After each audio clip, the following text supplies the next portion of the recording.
I am Malcolm. I am 63 years old. After my only son looked me in the eye and told me I was not welcome at his Christmas dinner, I did not yell or cause a scene. I simply got in my truck and drove away. 3 days passed in absolute silence, and then my phone began to ring. I received 50 missed calls in the span of an hour. The bank had finally spoken. Before I continue this story, let me know where you are watching from in the comments below.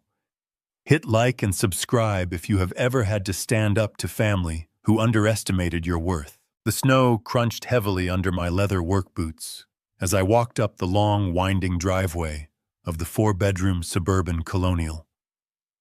It was Christmas Eve, and the temperature had dropped well below freezing, carrying a sharp wind that bit through my heavy canvas jacket. In my thick, calloused hands, I carried 3 perfectly wrapped presents. One was a set of vintage wooden blocks for my future grandchildren, a hopeful gesture I made every year. Another was a rare first edition book on maritime history for my son Connor. The third was an expensive silk scarf for my daughter-in-law Brooke. I had spent weeks carefully selecting these items, wanting to show them that despite my quiet nature, I paid attention to the things they loved. I reached the large oak front door and lifted the heavy brass knocker, letting it fall twice. The sound echoed warmly through the crisp winter air. I could hear the faint, cheerful melody of holiday jazz playing from their expensive surround sound system inside. I waited, stamping my boots on the frozen welcome mat to shake off the snow. The door opened, but only halfway. Brooke stood in the narrow gap, effectively blocking the entrance with her body. She was dressed in a pristine white cashmere sweater and tailored trousers, holding a delicate crystal glass of champagne. The warm, inviting scent of cinnamon and roasting meats drifted out from the kitchen, a stark contrast to the freezing porch where I stood. Brooke did not offer a smile. Her eyes swept over my canvas jacket, my worn denim jeans, and my scuffed boots with a look of undisguised distaste. "Malcolm," she said, her voice dropping to a harsh, hushed whisper, "we need to talk about tonight." I shifted the presents in my arms, waiting for her to continue. I assumed she was going to ask me to take off my boots in the garage, or remind me not to track snow onto her imported rugs. I was prepared to accommodate her rigid household rules. I was not prepared for what came next. "You cannot stay for dinner," Brooke stated, her tone flat and uncompromising. "My parents flew in from Boston early this morning. They are accustomed to a certain caliber of entertaining.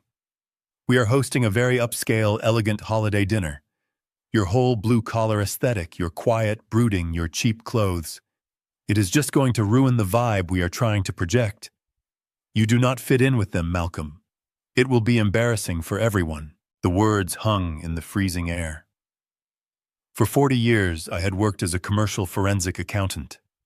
I spent my entire career in high-stakes boardrooms untangling complex corporate fraud and tracking hidden offshore assets for federal agencies. I chose to wear canvas and denim in my retirement because I had spent a lifetime suffocating in tailored suits. I was not a poor, uneducated laborer. I was a man who simply preferred the quiet comfort of a simple life after decades of navigating the treacherous waters of corporate greed. But to Brooke, a woman entirely consumed by superficial appearances, I was nothing more than an ugly accessory that clashed with her aesthetic. I looked past her shoulder, peering into the brightly lit foyer. Connor was standing near the bottom of the grand staircase. My only son. The boy I had raised alone after his mother passed away. He was wearing a designer blazer, holding his own glass of champagne. He saw me looking at him. For a fleeting second, I saw a flash of guilt in his eyes. But instead of stepping forward to defend his father, instead of telling his wife that she was crossing an unforgivable line, Connor simply looked down at the hardwood floor. He shifted his weight nervously and mumbled from the shadows, "Just go home, Dad. Give us some space tonight." Brooke is right. It is just too stressful. A profound, chilling silence fell over the porch. It was colder than the winter wind. In that singular moment, the father inside me died. I realized that my son did not view me as family. He viewed me as a liability. He had completely surrendered his spine to a woman who valued a pristine holiday photograph over the man who gave him life. I did not argue. I did not raise my voice or demand the respect I was owed. A forensic accountant knows that arguing with a fraudster only gives them the opportunity to refine their lies. Action is the only language that matters. I slowly lowered my arms, placing the 3 beautifully wrapped presents directly onto the frozen welcome mat at Brooke's feet. I looked her directly in the eye. I saw a flicker of unease beneath her smug exterior, but I offered her no words to soothe it. I turned my back to the warm, brightly lit house and walked down the snowy driveway. I climbed into the cab of my truck, started the engine, and drove away without looking in the rearview mirror. The drive back to my modest 1-bedroom apartment took 45 minutes. I spent the time mentally auditing the last 3 years of my life. When Connor's logistics startup began hemorrhaging cash 36 months ago, he came to me in tears. He was terrified of losing the colonial house. He was terrified that Brooke would leave him if their wealthy facade cracked. Because I loved my son, I made a quiet, secret arrangement. I drafted a legally binding zero-interest promissory note, secured by a silent lien on the property. Every single month, I covered their massive mortgage payment. $4,500 automatically transferred from my private accounts directly to their lender. Brooke knew absolutely nothing about this arrangement. She believed her husband was a brilliant entrepreneur. She believed she owned the ground she stood on. I walked into my dark apartment and turned on a single desk lamp. I did not pour a drink. I did not turn on the television to drown out the silence. I sat down at my small kitchen table and pulled my smartphone from my pocket. The digital clock on the screen read 11:59. Midnight was exactly 1 minute away. Christmas Day was about to begin. I opened my encrypted banking application. I navigated through the menus until I found the automated recurring transfers tab. There it was. The $4,500 lifeline that kept my son's fragile, arrogant world from collapsing into total ruin. The money that paid for the roof over the woman who had just barred me from my own property. The rules of accounting are absolute. When a contract is breached, the funding is immediately severed. Connor had just severed our relationship. Therefore, the grace period was officially over. I pressed my thumb against the screen. I selected the transfer. I clicked the bright red button labeled Cancel Recurring Payment. A small green checkmark appeared confirming the action. The digital ledger was corrected. The money would remain in my account. The bank would attempt to pull the funds from Connor's heavily overdrawn business accounts in exactly 3 days. They would find nothing but empty space. I set the phone down on the table, feeling an immense, terrifying sense of peace wash over my shoulders. I was no longer a discarded father seeking an invitation to a dinner table. I was now a senior creditor preparing to collect a massive debt. The silent adjustment had officially begun, and they had absolutely no idea the avalanche they had just triggered. 3 days had passed since Christmas Eve. I sat at the small workbench in the corner of my apartment, wiping a rag covered in heavy motor oil across my hands. Before me lay the dismantled pieces of a vintage carburetor from a classic engine. Rebuilding an engine requires absolute patience and a methodical mind. You have to clean every valve check, every rubber gasket, and ensure every tiny metal component is perfectly aligned. If one single piece is out of place, the entire machine chokes, sputters, and eventually fails. It is exactly like the world of forensic accounting. You look for the hidden leak. You find the structural weakness, and you wait quietly for the pressure to build until the system breaks. I was comfortable in the quiet. I had spent my entire life finding comfort in cold, hard facts. The silence of my living room was suddenly shattered by a harsh metallic vibration. My cell phone resting next to a set of heavy wrenches lit up the dim space. The screen flashed with a name I had not spoken aloud in 72 hours. Connor. I did not reach for it. I did not feel the familiar paternal urge to answer the call and solve his problems. I simply watched the device dance across the scratched wood surface, vibrating with an urgent, pathetic rhythm. It stopped for exactly 3 seconds before it started ringing again. This was the behavior of a man whose carefully fabricated reality had just violently collided with actual reality. I picked up the oily rag and slowly wiped the grease from my fingers. I tapped the screen once to view the notifications without unlocking the device. 50 missed calls, 14 frantic text messages. The digital panic radiating from the screen was palpable. I knew exactly what was happening on the other side of town in that pristine colonial house. At midnight, the automated clearinghouse system had executed its routine monthly sweep. Connor's mortgage lender had attempted to pull their required $4,500 from his primary business account. The automated system reached out into the digital ether, fully expecting to find the secret quiet deposit I had been making for 3 long years. Instead, it found nothing but empty space. When a massive account is drained, the bank does not politely ask for the money. They do not care about your upscale holiday aesthetic or your wealthy in-laws. They trigger an immediate algorithmic response. They hit the account with severe overdraft fees, and because the deficit was so incredibly massive, the security software initiated an automatic total freeze. Connor was not just broke this morning. His entire financial ecosystem was entirely locked down. His premium debit cards would instantly decline at the local coffee shop. His corporate accounts were suspended pending review.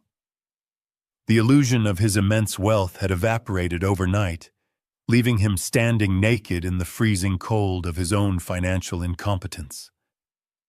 I imagined Brooke trying to order her expensive groceries online, only to see the bright red text of a declined transaction flashing on her screen.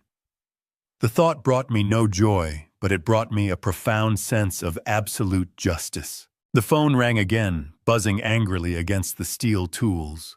I picked up the device, turned the power completely off, and slipped it into the deep pocket of my canvas winter jacket. Let him sweat. Let him try to explain to his perfect wife why the bank was suddenly treating him like a common delinquent debtor. I grabbed my car keys and walked out into the freezing December morning. The city streets were quiet, still hungover from the holiday excess, the sidewalks covered in a fresh layer of gray slush. I drove my truck downtown past the glittering retail stores and the high-rise luxury condominiums that people like my son worshipped. I was heading straight into the financial district. I parked in a subterranean garage beneath a towering glass and steel skyscraper. It was time to visit Nolan. Nolan was my private wealth attorney. He was a sharp, ruthless man in his late 40s who wore bespoke suits that cost more than my truck. We had worked closely together for years on dozens of high-profile federal embezzlement cases. He respected me deeply because I never wasted his time with emotion, and I respected him because he knew exactly how to wield the law like a surgical scalpel. I walked into his massive corner office overlooking the frozen river below. He had a hot cup of black coffee waiting on his desk for me. He knew exactly why I was there. I sat down in the heavy leather chair opposite his mahogany desk and handed him a plain manila folder. Inside that thin folder was the original documentation for the down payment on Connor's house. Decades spent chasing corporate ghosts and financial criminals had taught me a fundamental, unbreakable truth. You must never, under any circumstances, hand over a large sum of money without establishing a flawless, legally binding paper trail. When Connor begged me for help buying that beautiful 4-bedroom colonial years ago, I did not just write him a blank check and wish him well. I am a father, but I am also a senior auditor. I structured that massive down payment as a legally binding zero-interest promissory note. And buried deep within the 50 pages of dense closing documents hidden behind the standard legal jargon was a specific, undeniable clause. It was a silent lien against the property. A silent lien is a beautiful piece of legal architecture. It meant that while Connor's name was proudly printed on the mailbox, my name was quietly and firmly anchored to the actual concrete foundation of the house. As long as he made the monthly payments on time, the lien remained completely invisible. It slept quietly in the county archives, doing no harm, simply waiting in the dark.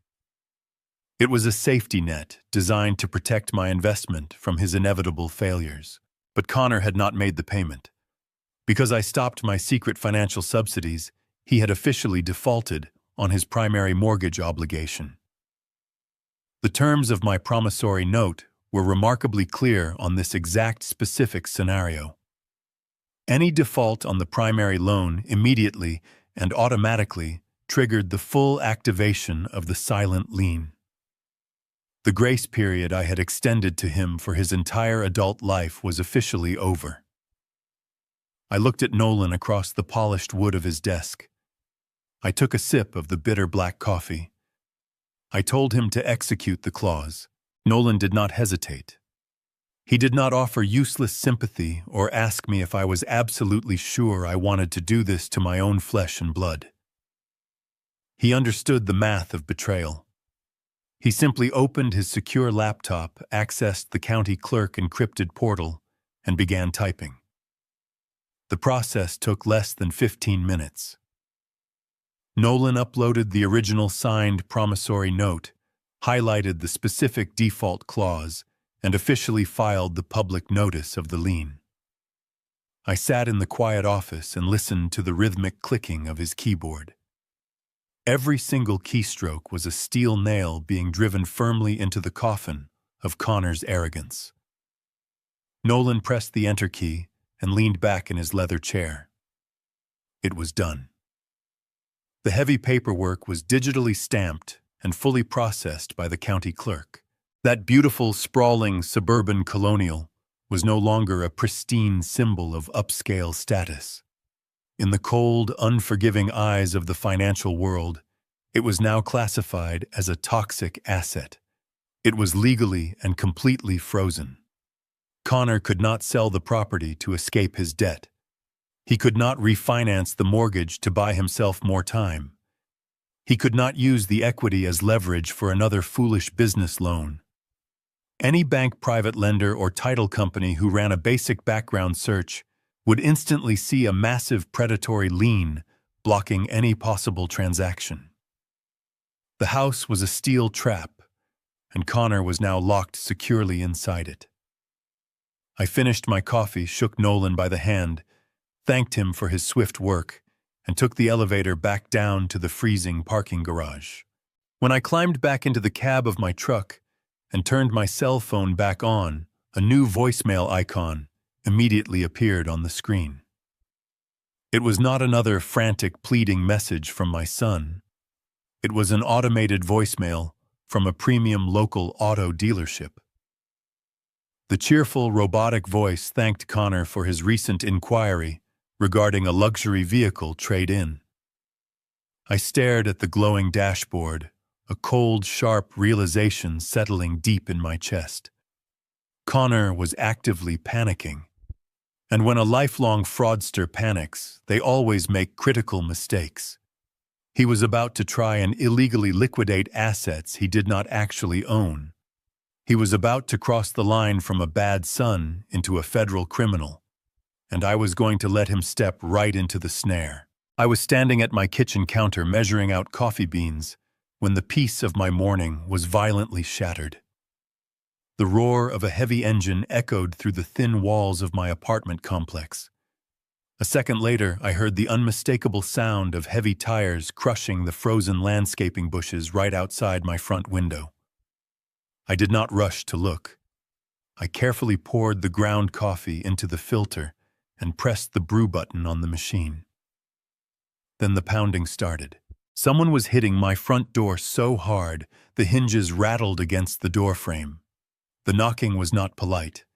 It was the desperate rhythmic hammering of a man who felt the walls of his world closing in on him. I wiped my hands on a dish towel, walked slowly across the small living room, and unbolted the lock. Connor practically fell into the apartment. He did not say hello. He did not apologize for treating me like dirt on his front porch just a few days ago. He looked absolutely terrible. The pristine, confident entrepreneur who had banished me from his holiday dinner was completely gone. His hair was disheveled. His expensive designer jacket was thrown hastily over a wrinkled shirt, and he was sweating despite the freezing temperature outside. He paced back and forth across my worn carpet like a trapped animal. He started speaking incredibly fast, his words stumbling over each other. He claimed there had been a massive clerical error at his bank. He said a glitch in their automated system had accidentally frozen his accounts over the weekend. He tried to sound annoyed, adopting the tone of a wealthy man inconvenienced by corporate incompetence. Then he stopped pacing, looked me right in the eyes, and demanded I write him a check for $5,000 immediately. He promised to pay me back by Friday once the bank sorted out their supposed glitch. I did not react to his raised voice. I walked back to the kitchen counter. The coffee machine hissed and bubbled, filling the small room with the rich, dark scent of roasted beans. I took my favorite ceramic mug from the cabinet and slowly poured the hot liquid. I took a deliberate sip, letting the silence stretch out until it became unbearable for him. In my career as an investigator, I learned that silence is a mirror. It forces a liar to look directly at their own deception. Connor shifted his weight from one foot to the other. He rubbed his face with his trembling hands. He asked me if I was listening to him. He said his logistics business needed to process payroll by noon, and he needed that money right now. I set my coffee mug down on the counter. I looked at my son. I told him that I spent 40 years untangling the lies of very smart, very ruthless men. I asked him why he thought he could walk into my home and lie to me with such a pathetic, flimsy excuse. He tried to act offended. He puffed out his chest and raised his voice again, insisting it was just a banking error. I cut him off. I kept my voice completely level. I explained the basic mechanics of commercial banking to him. I told him that a single isolated missed payment on a residential mortgage does not trigger a catastrophic freeze on a separate commercially registered business account. Financial institutions build massive regulatory walls between personal debt and corporate assets. Unless, of course, the account holder had recklessly tied them together. I asked him the only question that mattered. I asked him why his corporate accounts were linked to his personal mortgage. The color completely drained from Connor's face. The arrogant posture collapsed. He backed up until his shoulders hit the wall of my living room. He realized in that exact moment that he was not talking to his submissive blue-collar father. He was being interrogated by a senior forensic accountant. The panic finally broke him. The truth came spilling out of his mouth in a pathetic rush. He confessed that his logistics startup was not just struggling, it was completely failing. His major clients had dropped him months ago. To keep the company afloat and hide the failure from his wife, he had desperately needed a massive influx of cash. But no legitimate bank would give his failing business a commercial loan. So he looked at the only asset he had access to: the colonial house. He confessed that he had secretly cross-collateralized the property. He had gone to a secondary lender and taken out a massive home equity line of credit using the house as the primary guarantee. He drained the equity of the home to pay his business debts and, incredibly, to buy Brooke a brand new custom-ordered Tesla. He needed her to believe they were still thriving. He had mortgaged their shelter to pay for her vanity. And because he missed the primary payment, the secondary lender panicked and locked every single account tied to his Social Security number. He stood there panting, looking at me with wide, terrified eyes. He thought his confession would earn my sympathy. He thought I would pity his desperate attempt to keep his family together. Instead, I picked up my coffee mug and took another slow sip. I let his words hang in the air. Then I leaned forward against the counter. I reminded Connor that the original deed to the colonial house was highly structured. I reminded him that I was the primary co-signer on that property. By law, any secondary loan, any line of credit, or any alteration to the equity of that house required my explicit written consent. I looked him dead in the eye. I asked him how the bank approved a massive line of credit without my signature on the authorization forms. The silence that followed was absolute. The only sound in the room was the heavy, ragged breathing of my son. His eyes darted toward the front door, then back to me. His jaw trembled. He opened his mouth, but no sound came out. He did not need to say it. His sheer terror said it for him. He had forged my signature. My own son had sat in a bank office, forged my name on federal loan documents, and committed a massive, undeniable felony. He had risked sending his own father to prison for financial fraud just to buy his wife a luxury car and keep his fake company breathing for a few more months. Connor finally whispered that he was sorry. He said he planned to pay it all back before I ever found out. He begged me to help him fix it. I did not yell. I did not throw him out of my apartment. I simply reached into the breast pocket of my heavy canvas shirt. I pulled out a small black digital voice recorder. I pressed the stop button. The small red light that had been glowing brightly for the last 10 minutes finally turned off. I looked at Connor. I told him that I had captured his entire confession in crystal clear audio. I told him that he did not have a clerical error. He had a federal indictment waiting for him. The trap was permanently shut. After Connor stumbled out of my apartment, I did not wait for him to realize the catastrophic mistake he had just made. I immediately got into my truck and drove straight to the State Transportation Authority headquarters. I walked into the enforcement division and requested an emergency meeting with a fraud investigator. I have worked closely with these federal and state agencies for decades. They know my face and they know my professional reputation. I sat down at a cold metal desk and played the clear audio recording of my son confessing to a federal banking felony. I provided the investigator with the exact vehicle identification number of the brand new luxury electric car Connor had purchased for his wife using forged loan documents. Within 15 minutes, the investigator typed a command into the state digital database. He placed a severe felony hold on the title. The vehicle was officially flagged as a stolen asset acquired through financial fraud. The trap was perfectly set, and I knew exactly who was going to walk right into it.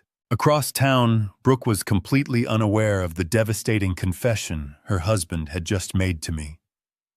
She only knew that her premium credit cards were suddenly declining everywhere, and the massive mortgage on the colonial house was severely past due. Brooke is a woman who solves problems entirely with appearances.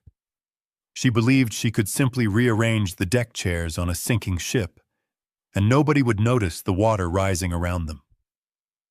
She decided to sacrifice her pristine electric car. Her plan was incredibly simple and entirely arrogant.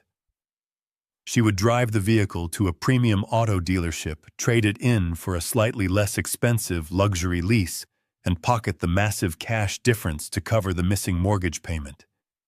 She thought she could save her wealthy aesthetic without ever having to admit to her judgmental family that she was in deep financial distress. She drove the car to the most exclusive European auto gallery in the city. She walked through the heavy glass doors wearing her white cashmere sweater, carrying her designer handbag, as if she owned the entire building. She bypassed the junior salesman and demanded to speak directly with the general manager. She handed him the heavy electronic key fob and the pristine paper title. She sat down in the plush leather waiting area, crossed her legs, and ordered a sparkling water from the receptionist. She looked around at the other wealthy customers in the showroom, silently judging their outfits and their vehicle choices. She felt entirely secure in her false superiority. She expected the manager to return in 10 minutes with a flattering compliment and a large check. She did not understand the rigid legal protocols of the automotive industry. When the general manager returned to his private office, he sat down at his computer and entered the vehicle identification number into the state dealer portal to initiate the routine transfer. The screen did not show a clean title. The screen instantly flashed a bright red law enforcement warning. It explicitly stated that the vehicle was actively involved in an ongoing federal bank fraud investigation. By strict state law, a licensed dealership cannot simply hand the keys back to a person attempting to sell a fraudulently obtained asset. They are legally obligated to press a silent panic button under their desk and stall the customer until local authorities arrive. The manager walked back out to the showroom floor holding a clipboard. He offered Brooke an apologetic smile and told her the computer system was running a bit slow today. He offered her another sparkling water. Brooke sighed loudly, making sure everyone in the waiting area heard her deep annoyance at being inconvenienced. She tapped her expensive fingernails against the glass table, completely oblivious to the fact that the clock was rapidly ticking down on her freedom. 15 minutes later, the heavy glass doors of the showroom slid open. It was not another wealthy customer looking to buy a sports car. It was two uniformed police officers. They walked purposefully across the polished tile floor, bypassing the expensive vehicles entirely. They stopped directly in front of the plush leather chairs where Brooke was sitting. The entire showroom went completely silent. The wealthy customers Brooke had been judging just moments before stopped what they were doing and turned to watch. The lead officer asked Brooke to confirm her full legal name. She stood up indignant and demanded to know why she was being questioned in a public place. She tried to use her arrogant tone, warning the officers that they were making a massive mistake and threatening to have their badges. The officer did not argue with her. He simply asked her to turn around and place her hands behind her back. He informed her loud enough for the entire room to hear that she was being detained for attempting to sell an asset acquired through severe financial fraud. Brooke began to scream. Her perfect, composed facade shattered into a million pieces. She demanded they call the dealership manager. She demanded they call the mayor. The officer calmly ignored her frantic outbursts, pulled out a pair of heavy steel handcuffs, and secured them tightly around her wrists. The metallic click echoed loudly through the silent auto gallery. The police officers escorted her out of the building. She was forced to do a humiliating walk of shame past the large glass windows, while a dozen affluent strangers watched her total destruction. They placed her in the back of a cramped squad car, ruining her cashmere sweater against the hard plastic seats. She was taken directly to the county precinct and placed in a concrete holding cell. She was allowed one single phone call. She used it to call Connor. She was crying hysterically, begging him to call a high-powered defense attorney and bring the bail money immediately. She expected her husband to act like the wealthy, powerful entrepreneur he always pretended to be. But the man on the other end of the line was completely broken. Connor had to confess the agonizing truth while she sat in a dirty cell. He told her his business was gone. He told her every single bank account was permanently frozen by the federal government. He told her he did not even have the money to buy a cup of coffee, let alone post a $10,000 cash bond. Brooke dropped the plastic telephone receiver. The reality of her situation crushed the breath out of her lungs. Her husband could not save her. Her carefully curated aesthetic could not save her. She was facing serious felony charges, and she was entirely alone. The police officer informed her that if she could not secure bail, she would be transferred to the Maine County Jail facility for the weekend. Left with absolutely no other choice, Brooke was forced to face her ultimate nightmare. She had to use her second phone call to dial the area code for Boston. She had to call her extremely wealthy, highly judgmental parents, the very same people she had banned me from meeting because my blue-collar appearance was not good enough for their elite social circle. Her father answered the phone, expecting a cheerful holiday greeting. Instead, he heard his daughter sobbing from a county lockup. She had to confess that she had been arrested for fraud. She had to beg him to wire the bail money to the local courthouse. In a single humiliating phone call, the perfect upscale illusion she had sacrificed my relationship with my son to protect was completely incinerated. Her parents now knew the absolute truth. They knew she was married to a desperate criminal, and they knew her entire life was a pathetic lie. The trap had closed perfectly, and the quiet adjustment was accelerating faster than they could possibly comprehend. With Brooke temporarily released on bail, thanks to the humiliating wire transfer from her parents in Boston, my son was backed entirely into a corner. When a narcissist is trapped, they do not surrender, and they do not reflect on their mistakes. They double down on the illusion. Connor knew the state investigators were building a massive fraud case against him, and he knew the bank was preparing to auction his home. He needed an immediate massive injection of untraceable cash to hire a criminal defense team and keep his failing logistics company out of bankruptcy. He decided to throw a desperate pass. He organized an emergency New Year's Eve investor gala. He rented a stunning penthouse loft in the center of the downtown financial district. The invitations promised an exclusive look at a revolutionary new software expansion for his logistics platform. It was a complete fabrication, of course. There was no software. There was only a desperate man trying to con angel investors into handing him millions of dollars based on empty promises and fake profit projections. He invited 30 of the wealthiest venture capitalists in the city. To secure his spot in the room, I did not use my own name. A forensic accountant always maintains a network of untraceable corporate entities. I purchased a premium VIP ticket through an anonymous limited liability company I had established years ago for undercover asset tracking. The night of the gala, the city was alive with celebration. Snow fell softly against the floor-to-ceiling glass windows of the penthouse loft. Inside, the atmosphere was intoxicating. Waiters in crisp white shirts circulated with silver trays of expensive champagne and delicate appetizers. The room was filled with men in tailored tuxedos and women in designer evening gowns. I wore a simple dark suit. I blended into the shadows near the back of the room, holding a glass of sparkling water and watching my son operate. Connor stood near the front of the room, looking incredibly sharp in a velvet dinner jacket. If you did not know he was facing 15 years in federal prison, you would think he was the most successful man in the world. He smiled, he laughed, and he expertly worked the crowd. He was selling a dream, and these wealthy investors were leaning in, eager to buy. At precisely 10 o'clock, the lights dimmed. Connor stepped up to a sleek acrylic podium. A massive digital projector illuminated the blank wall behind him.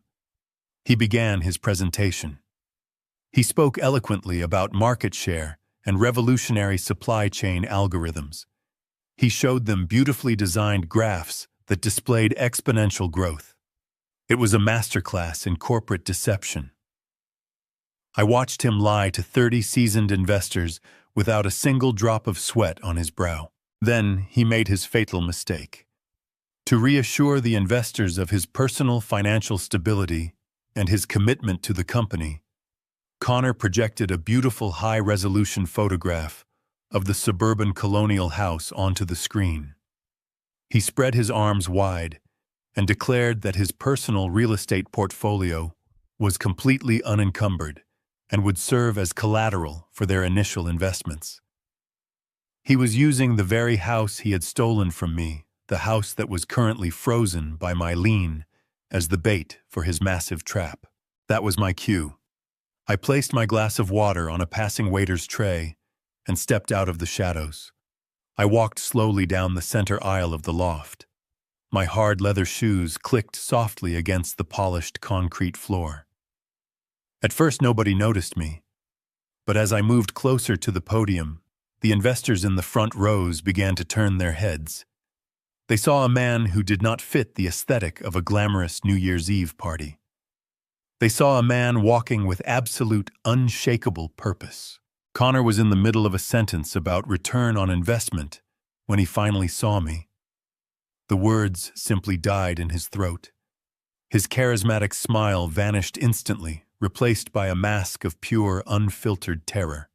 He gripped the edges of the acrylic podium so hard, his knuckles turned completely white. He stopped speaking.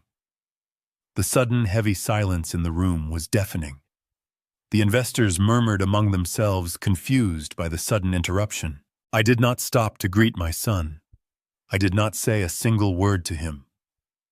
I walked right past the podium and approached the presentation laptop sitting on a small table near the projector. I reached into my pocket and pulled out a small, heavy titanium flash drive. It was encrypted and preloaded with the absolute truth. I plugged the drive directly into the side of the laptop. I bypassed his presentation software and opened a single file folder. The massive projection screen behind Connor instantly changed. The beautiful photograph of the colonial house and the fake profit graphs vanished. In their place appeared a crystal-clear scanned copy of the official county foreclosure notice. The bright red stamp of the county clerk was unmistakable. I clicked to the next slide. It was the active police report detailing the felony forgery of the home equity line of credit, complete with Connor's full legal name and the details of his fraudulent loan application. I clicked one more time, displaying the state hold on the luxury electric vehicle that his wife had been arrested in just days prior. The room erupted in shocked whispers. The 30 angel investors stared at the screen, their eyes wide as they processed the undeniable legal documents displayed before them. I reached over and took the wireless microphone directly from Connor's trembling hand. He did not fight me for it. He was completely paralyzed by the sheer magnitude of his exposure. I turned to face the crowd of wealthy venture capitalists. I introduced myself clearly and calmly. I told them my name. I told them I was a retired commercial forensic accountant. But more importantly, I introduced myself as the primary secured creditor of the man standing at the podium. I explained that the beautiful home he just offered them as collateral was currently in the final stages of a hostile foreclosure. I explained that the software expansion he was pitching was nothing more than a desperate mirage designed to pay off a massive shadow debt. I warned them that any money wired to his corporate accounts would be immediately seized by federal authorities as part of an ongoing criminal bank fraud investigation. I finished my statement by advising them to check their own portfolios carefully and to never trust a man who steals from his own family. I handed the microphone back to Connor. It slipped through his fingers and clattered loudly against the floor. Venture capitalists are not sentimental people. They are apex predators who survive by avoiding unnecessary risk. The moment they realized they were being conned, the entire atmosphere of the room shifted from excitement to absolute disgust. Not a single person asked Connor for an explanation. Not a single person offered him the benefit of the doubt. In perfect unison, the 30 investors began to move. They abandoned their half-empty champagne flutes on the catering tables. They grabbed their expensive coats from the coat check. They walked toward the heavy oak doors at the back of the loft and filed out into the snowy night. They did not look back. It took less than 60 seconds for the bustling, glamorous room to become completely empty. The waiters, seeing the mass exodus, quietly retreated into the catering kitchen, leaving us completely alone. Connor stood frozen behind the acrylic podium, staring at the empty space where his future used to be. His logistics company, his entire identity had just evaporated in less than a minute. He had absolutely nothing left to sell and no one left to lie to. He slowly sank to his knees, right there on the stage, burying his face in his hands. I did not offer him comfort. I turned around and walked out of the penthouse, leaving him alone with the catastrophic mess he had created. He thought he could outsmart the system. He thought he could outsmart me. But the quiet adjustment was moving relentlessly forward. Now that his business was dead and his wife was facing trial, they had only one desperate play left to keep a roof over their heads, and I was already 3 steps ahead of their next terrible decision. The financial destruction of Connor's fake software company at the New Year's Gala left him completely paralyzed. He retreated into a shell of profound self-pity, unable to process the magnitude of his public humiliation.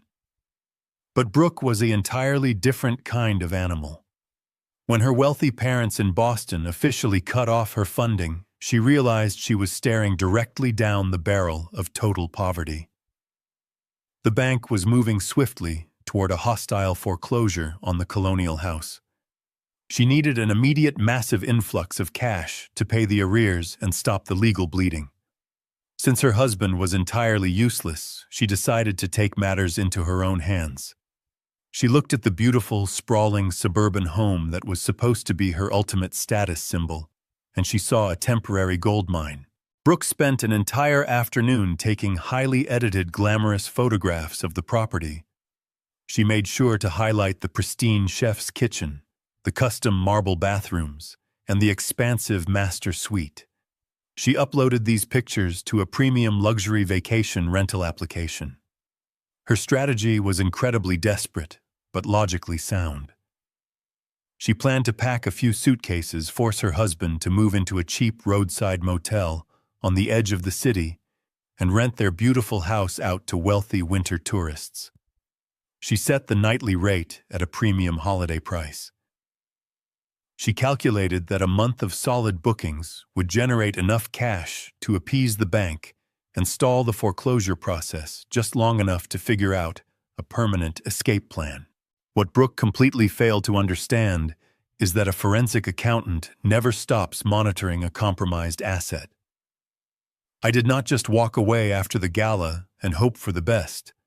I had automated digital alerts established for any commercial activity registered to that specific property address. The very second her rental listing went live on the internet, my phone vibrated with a notification.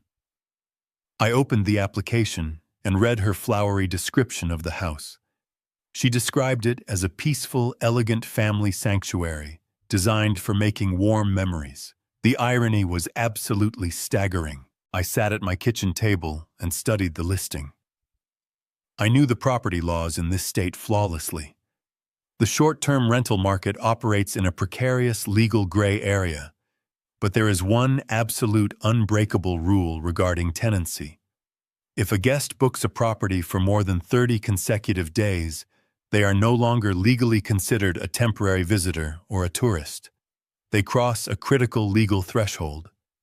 They become a permanent resident with absolute tenant rights. Once those rights are established, you cannot simply ask them to leave. A formal eviction process through the state court system takes months and requires massive legal fees. I did not hesitate. I opened my secure encrypted laptop and logged into the rental application. I did not use my personal profile. I utilized another anonymous corporate alias I had maintained for years. I pulled out a prepaid corporate debit card loaded with the exact amount of funds required. I selected a continuous 60-day block on her digital calendar. I paid the exorbitant upfront fee in full, entirely bypassing the installment options. The application algorithm recognized the massive authorized payment and accepted it immediately. The screen flashed green.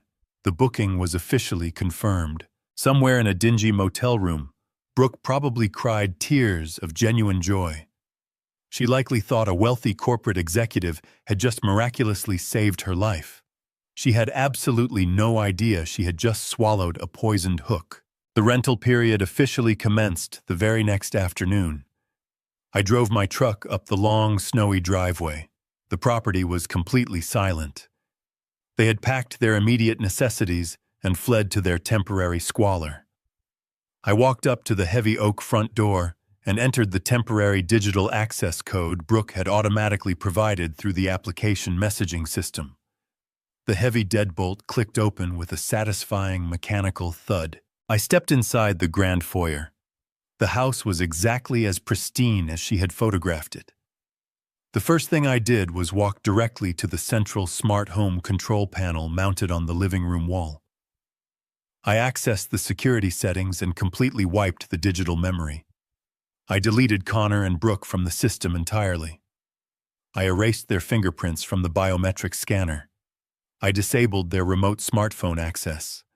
I set a new complex master passcode known only to me. I reprogrammed the garage door frequencies.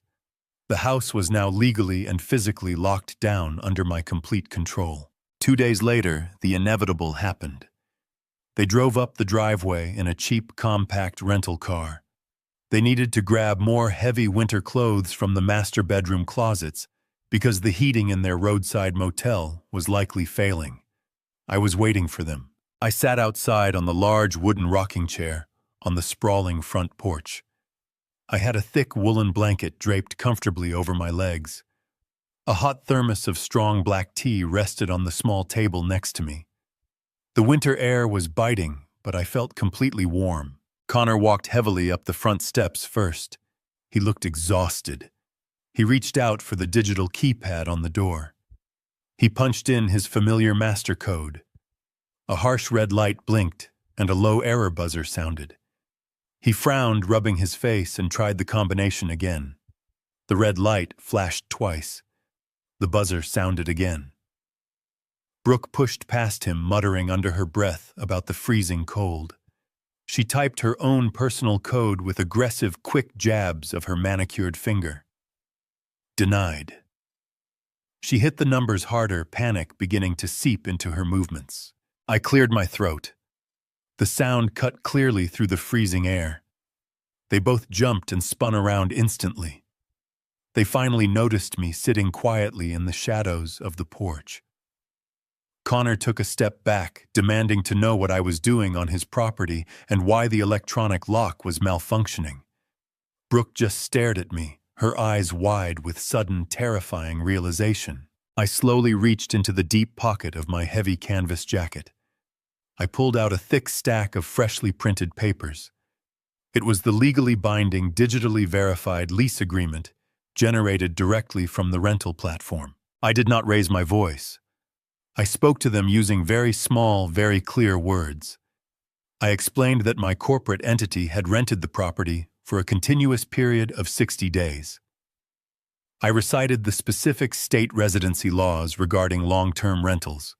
I informed them that as of yesterday afternoon, I was the sole legal tenant of this address. I told them they had willingly surrendered their access rights the exact moment they accepted my corporate funds. I looked directly into Brooke's eyes. I told her that if she or her husband attempted to bypass the new digital locks if they tried to force a door or break a window, it would no longer be considered a simple family dispute. I promised her it would be classified by local law enforcement as an illegal armed home invasion against a lawful resident. I reminded her she was already out on bail for a federal fraud charge, and a violent felony arrest would guarantee her immediate return to a concrete cell. Brooke began to physically shake. It was not from the winter wind. The absolute reality of the situation hit her like a freight train. She had voluntarily handed the keys to her sanctuary directly to the man she despised. Connor looked up at the beautiful colonial home he had used to project his fake wealth to the world. He realized he could not even step foot in the foyer to get a winter coat. They were completely and legally locked out of their own lives. They were displaced by the very father they had banished into the cold night just a few short weeks prior. I took a slow sip of my hot black tea. I calmly suggested they return to their motel room before the roads became too icy to drive safely. I watched them turn around, walk back to their cheap rental car, and drive away in total defeated silence. I watched from the safety of the wide wooden porch as the reality of the situation finally broke my son. For his entire life, Connor had relied on his charm and his supposed wealth to smooth over every obstacle. He had never been told no. He had never faced a locked door that he could not simply buy his way through. But standing there in the freezing snow, staring at the heavy oak front door of the house he had stolen from me, his charm was entirely useless. He could not manipulate a digital deadbolt. He could not sweet-talk a piece of solid wood. The psychological weight of his failures crashed down on him all at once. He turned around and marched back toward his cheap rental car. His steps were heavy and erratic. He threw open the trunk and began rummaging through the emergency compartment. When he turned back to face the house, he was holding a heavy steel tire iron. His knuckles were white. His face was twisted into a mask of pure feral rage. He was no longer the polished entrepreneur in a velvet dinner jacket. He was a desperate animal backed into a corner, preparing to destroy whatever stood in his way. Brooke stood on the sidewalk, shivering in her thin designer coat. She screamed at him to stop, but her voice was weak and terrified. Connor ignored her completely. He marched up the snowy driveway, gripping the steel bar like a weapon. He climbed the front steps, breathing heavily. He did not ask me to let him inside. He raised the heavy iron bar high above his head and swung it with all his strength directly into the decorative glass panel beside the front door. The sound of shattering glass echoed like a gunshot through the quiet suburban neighborhood. Shards of thick, tempered glass rained down onto the frozen porch. Connor reached his arm through the jagged hole, desperately trying to blindly feel for the interior lock. I did not jump out of my rocking chair. I did not shout at him to stop. I simply reached into my pocket and pulled out my heavy keychain. Attached to the metal ring was a small black plastic fob. It was the emergency panic button connected directly to the upgraded security system I had installed the day my lease began. I pressed my thumb firmly against the center button and held it down for 3 seconds. A silent signal shot out from the house directly to the county dispatch center, alerting them to an armed home invasion in progress. Connor was tearing at the heavy deadbolt from the inside, completely oblivious to the fact that I had physically disabled the manual turn latch when I changed the locks. He was trapped on the outside, tearing his expensive shirt on the broken glass, screaming obscenities at me. I sat completely still, taking another slow sip of my tea. I knew exactly how long it would take for the authorities to respond to a Priority 1 distress call in this affluent neighborhood. It took exactly 2 minutes. The wail of police sirens pierced the cold winter air long before the cars turned onto the street. 3 county cruisers came tearing around the corner, their tires slipping slightly on the icy asphalt. They hopped the curb and parked at sharp angles, completely blocking the driveway. The flashing red and blue lights illuminated the falling snow, painting the pristine colonial house in the chaotic colors of a crime scene. 4 heavily armed officers sprang from their vehicles. They instantly assessed the situation. They saw an elderly man sitting calmly on the porch, and they saw a younger man aggressively trying to break into the house wielding a heavy steel tire iron. The lead officer drew his weapon, keeping it pointed low. He shouted a clear command ordering Connor to drop the metal bar and step away from the door. Connor snapped his head around, his eyes wild with confusion and anger. He did not drop the weapon. Instead, he pointed the tire iron directly at me. He started screaming at the police officers, telling them that he was the legal owner of the property. He claimed I was a squatter who had illegally changed the locks. He demanded they arrest me immediately. He tried to use his commanding executive voice, but it cracked under the immense pressure of his panic. The lead officer did not lower his weapon.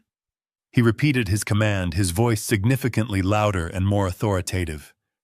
He warned Connor that he would deploy non-lethal force if he did not comply immediately. I stood up slowly from my rocking chair. I kept my hands completely visible and empty. I spoke directly to the lead officer. I told him my name. I told him I was the legal resident of the property, and I had the documentation to prove it. I slowly retrieved the folded lease agreement and the county lien paperwork from my inner jacket pocket. I tossed the thick stack of papers onto the snowy steps right at the officer's feet. A second officer kept his eyes locked on Connor, while the lead officer quickly picked up the documents. He scanned the verified rental agreement. He saw the official county stamp on the activated lien. He looked up at me and gave a short, confirming nod. The legal reality was absolutely irrefutable. The officer turned his full attention back to my son. He holstered his firearm and smoothly unclipped the bright yellow taser from his tactical belt. He aimed the laser sight directly at Connor's chest. He gave one final warning. "Drop the weapon right now or you will be electrified." The red laser dot hovered steadily over Connor's heart. He looked down at his own chest and then looked at the 4 police officers surrounding him. The last shred of his defiance finally evaporated. The heavy steel tire iron slipped from his fingers and clattered loudly against the frozen wooden porch. He raised his hands in the air, slowly sinking to his knees in the snow. 2 officers moved in instantly. They grabbed his arms and forced them behind his back. The sharp metallic click of the handcuffs sounded incredibly loud in the quiet morning air. They hauled him roughly to his feet. The officer read him his rights loud and clear. He was formally placed under arrest for armed trespassing and felony destruction of property. They marched him down his own driveway, the driveway he used to shovel as a boy, and shoved him into the back of a freezing police cruiser. Brooke had watched the entire violent confrontation from the sidewalk. She was standing completely still, her hands covering her mouth, tears streaming down her pale face.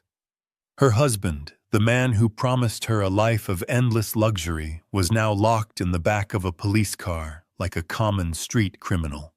The beautiful aesthetic she had worshipped above all else was completely shattered. She knew she had to act fast. She pulled her expensive smartphone from her purse with trembling hands. She bypassed her local friends and went straight to the only lifeline she had left. She dialed her extremely wealthy father in Boston. She needed money for a criminal defense lawyer. She needed him to use his powerful connections to make this nightmare disappear. I watched her press the phone to her ear. I watched her shoulders tense as the phone rang. And then I watched her entire body deflate as the call went straight to a robotic voicemail. She pulled the phone away, staring at the screen in disbelief. She dialed the number again. Straight to voicemail. Her father was actively rejecting her calls. She looked up at me, her tear-filled eyes begging for an explanation she could not comprehend. I did not smile, but I felt a deep, cold satisfaction. I knew exactly why her father was not answering the phone. 3 days ago, while Brooke was sitting in a county jail cell, I had visited the local post office. I had mailed a heavy overnight package directly to her father's corporate headquarters in Massachusetts. Inside that package was a comprehensive forensic dossier. I had compiled every single piece of financial evidence I had gathered. I included the forged loan documents, the proof of the fake software company, and the detailed bank statements showing how Connor had secretly drained Brooke's private college trust fund to pay for his cryptocurrency gambling debts. I had laid out the undeniable proof that his daughter and his son-in-law were massive financial liabilities currently under federal investigation. Men who build massive family fortunes do not tolerate parasitic criminals. By the time Brooke made that phone call from the sidewalk, her father had already read the entire file. He had already called his estate lawyers to write her out of his will. She was completely cut off. The police cruiser pulled away from the curb, carrying my son to the county jail.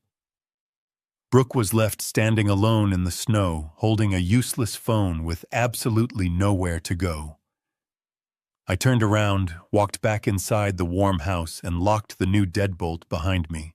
The flashing lights of the police cruisers faded into the distance, taking my son away to a concrete cell. Brooke was left entirely alone on the freezing sidewalk outside the house she used to command. Her fingers were completely numb, but she managed to grip the steering wheel of their cheap rental car. She pointed the vehicle toward the downtown financial district, where the skyline glowed with the kind of money and power she desperately craved. She was driving toward the only sanctuary she believed she had left. Her parents were staying in the penthouse suite of the most exclusive luxury hotel in the city. They had flown in to experience an elegant holiday, and instead, their daughter was bringing them a catastrophic disaster. Brooke navigated the icy streets with blind panic. She rehearsed her lines over and over in her head. She planned to burst into the hotel suite with tears streaming down her face. She was going to play the ultimate victim. She was going to tell her father that a terrible misunderstanding had occurred and that her husband was being unfairly targeted by a bitter old man. She calculated that she needed exactly $100,000 in immediate liquid cash. She needed a top-tier criminal defense firm to bond Connor out of jail, and she needed to pay off the massive arrears on the house to stop the bank from seizing it. To a man like her father, $100,000 was nothing. It was a rounding error in his annual portfolio. She fully expected him to write a check out of sheer embarrassment, just to make the problem quietly disappear. She pulled up to the glittering entrance of the hotel. She tossed the keys to the valet without making eye contact and marched through the massive revolving doors. The lobby was warm and smelled of fresh lilies and expensive cedar. It was a world of hushed voices and pristine surfaces. She crossed the marble floor and stepped into the private elevator reserved for the penthouse floors. As the elevator ascended, she checked her reflection in the mirrored walls. Her makeup was ruined, and her designer coat was wrinkled. She decided not to fix it. She wanted to look desperate. She wanted to trigger her father's protective instincts. The elevator doors opened onto a quiet, opulent hallway lined with thick carpets and soft lighting.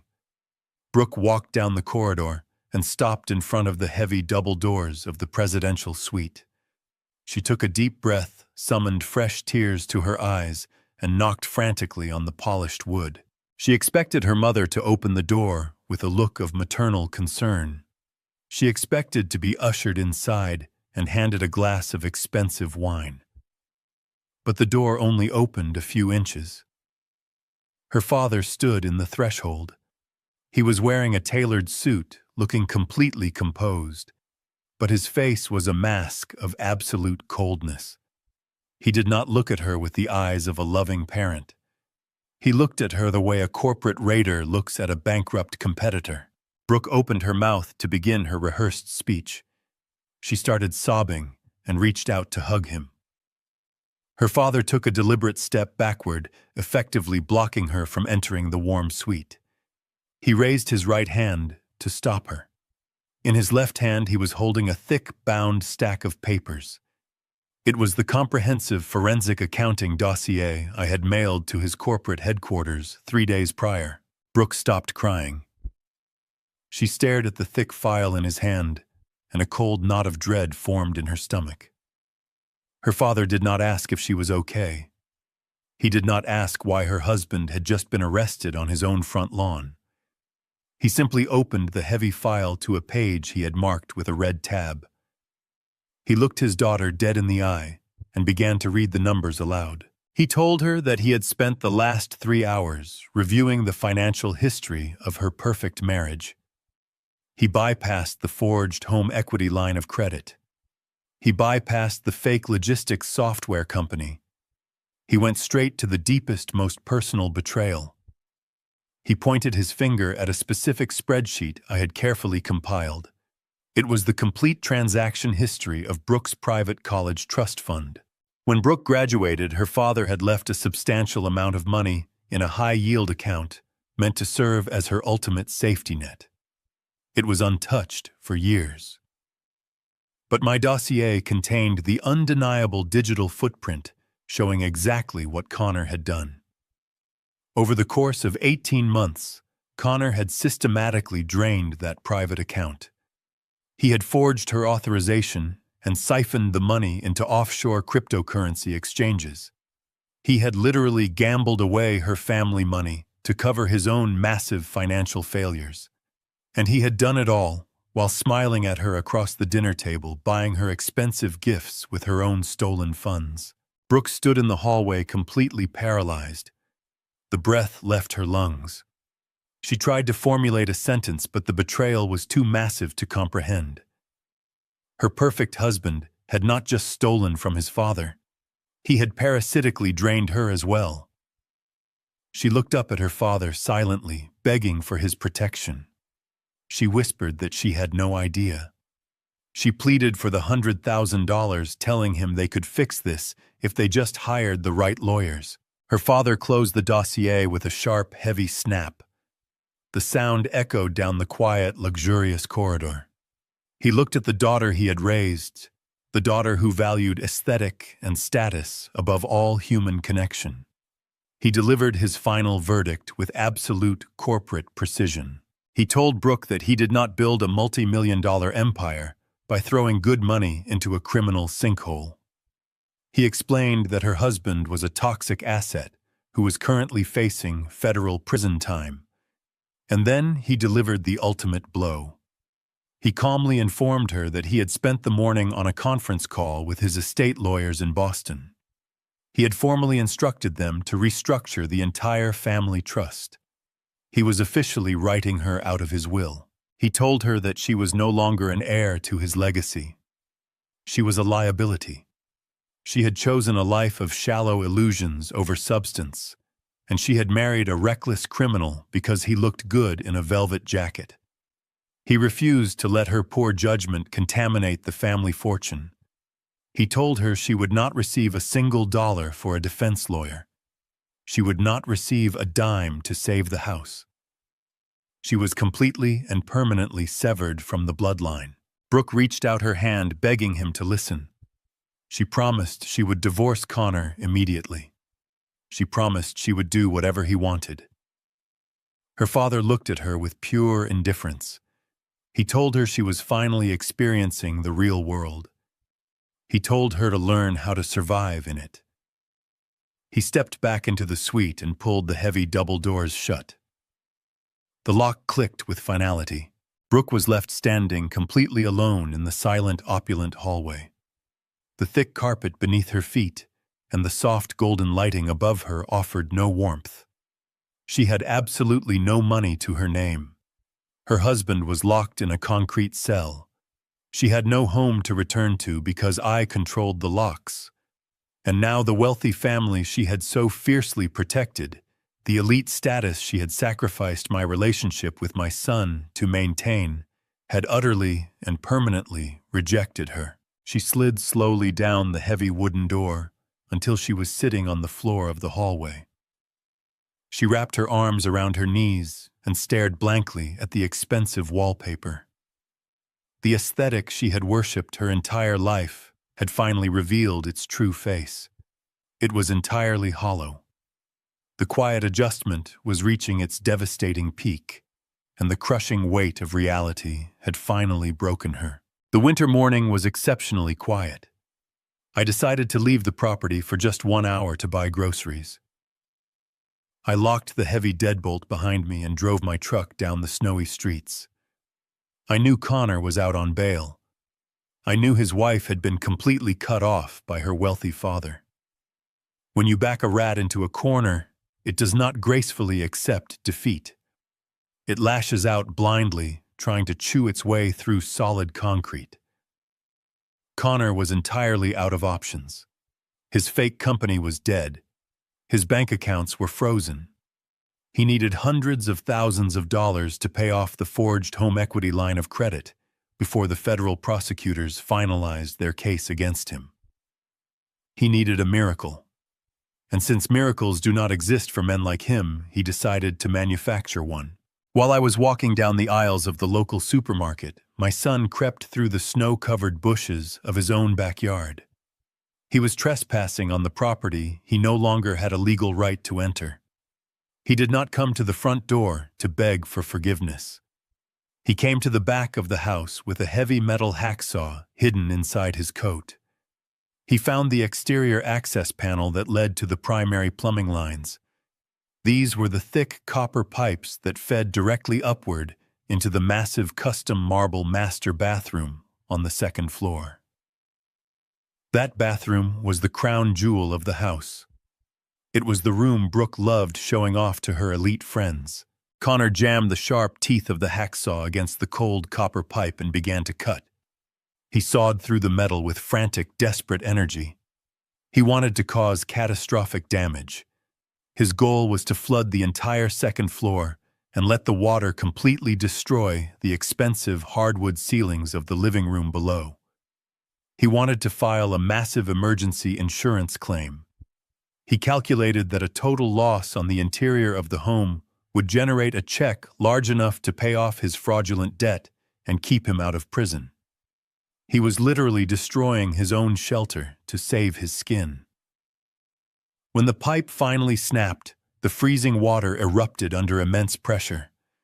He dropped the saw and ran away into the woods, leaving the water to violently cascade through the floors. When I returned from the grocery store, I did not even have to open the front door to know what he had done.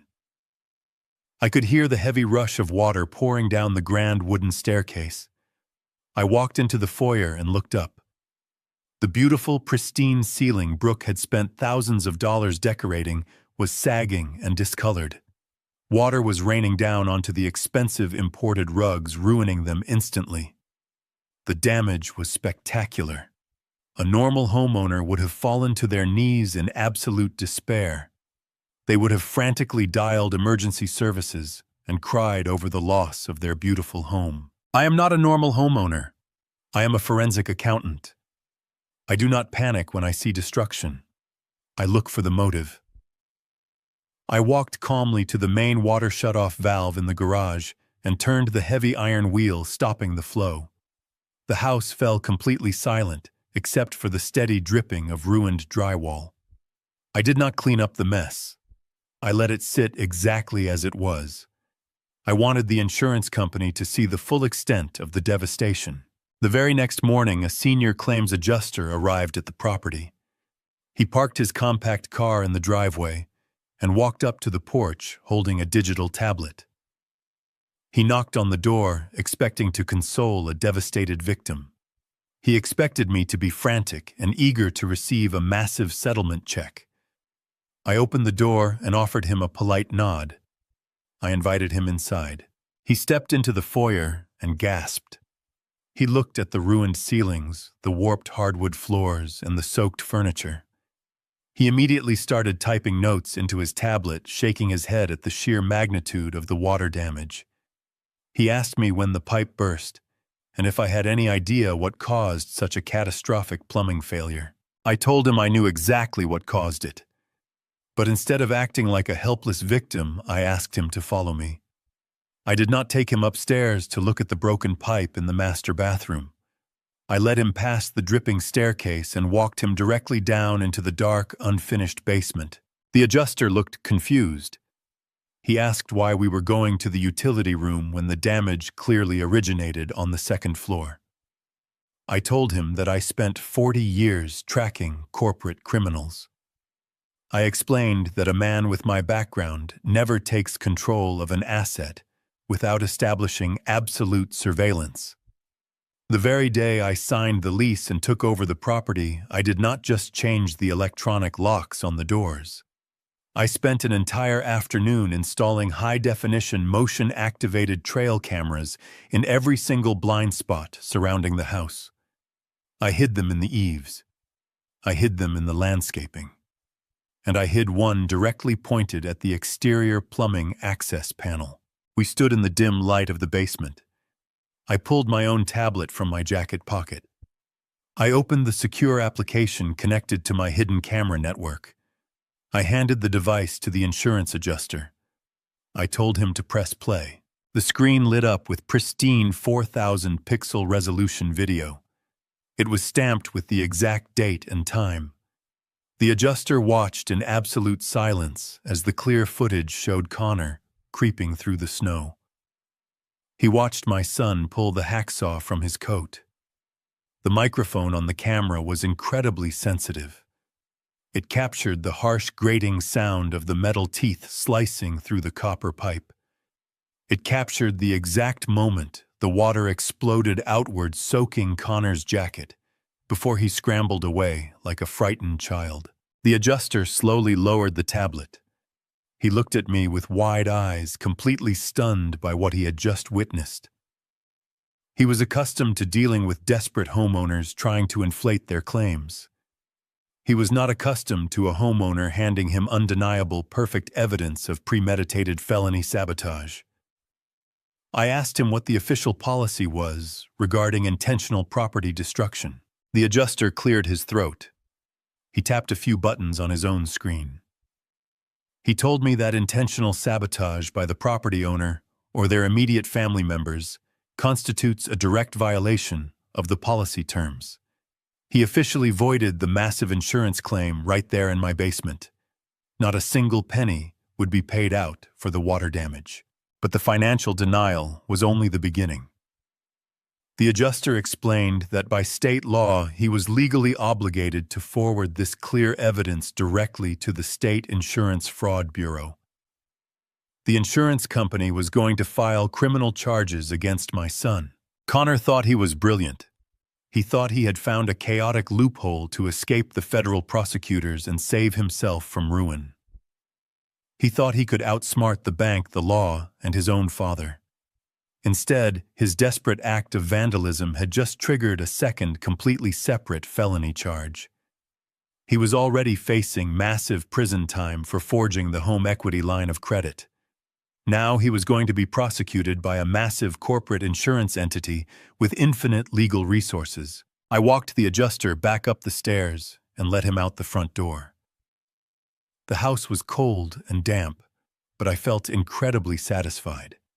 I grabbed a mop and a bucket and began the slow, methodical process of cleaning up the water.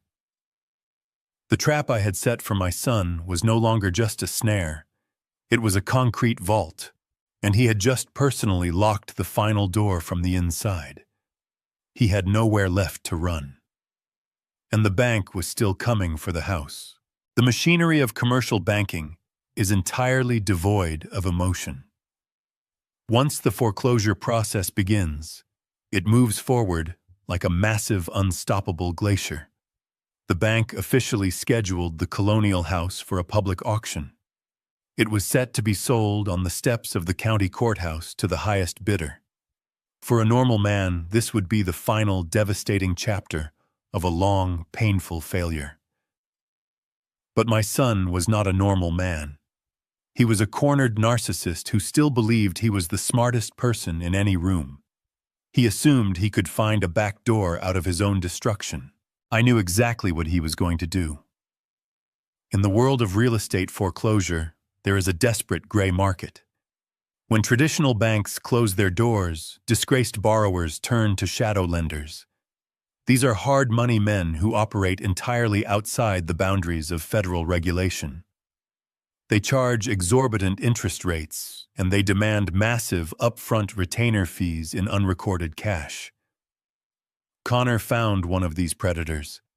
He managed to scrape together the last remnants of his hidden cash reserves, or perhaps he begged a foolish friend for a final loan. He used that money to hire a shadow financier. Connor's plan was incredibly arrogant and technically legal. He intended to use a brand new anonymous dummy corporation to bid on his own house at the county auction. Because foreclosed properties are often sold for a fraction of their actual market value, he planned to buy his beautiful colonial back for pennies on the dollar. But that was only half of his strategy. The real prize, the true motivation behind his scheme, was the legal mechanism of a foreclosure sale. When a primary bank auctions a property, the sale officially wipes out any and all secondary debts attached to the title. Connor believed that by buying the house back through his shadow lender, he would completely erase my silent lien. He thought he could wipe the slate clean, steal his house back, and defeat his father all in one morning. He drastically underestimated the depth of my resolve.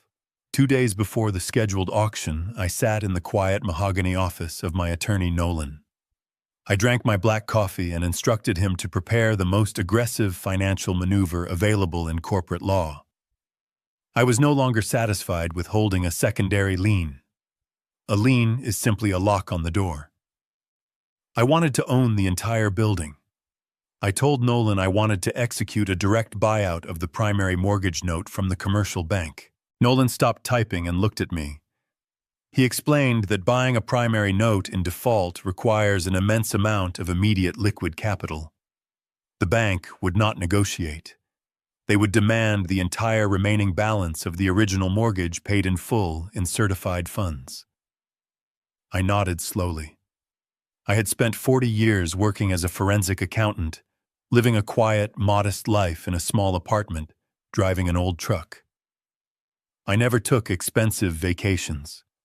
I never bought luxury watches. I simply saved and invested every single dollar I earned. I had a massive, untouched retirement portfolio that I had built over 4 decades.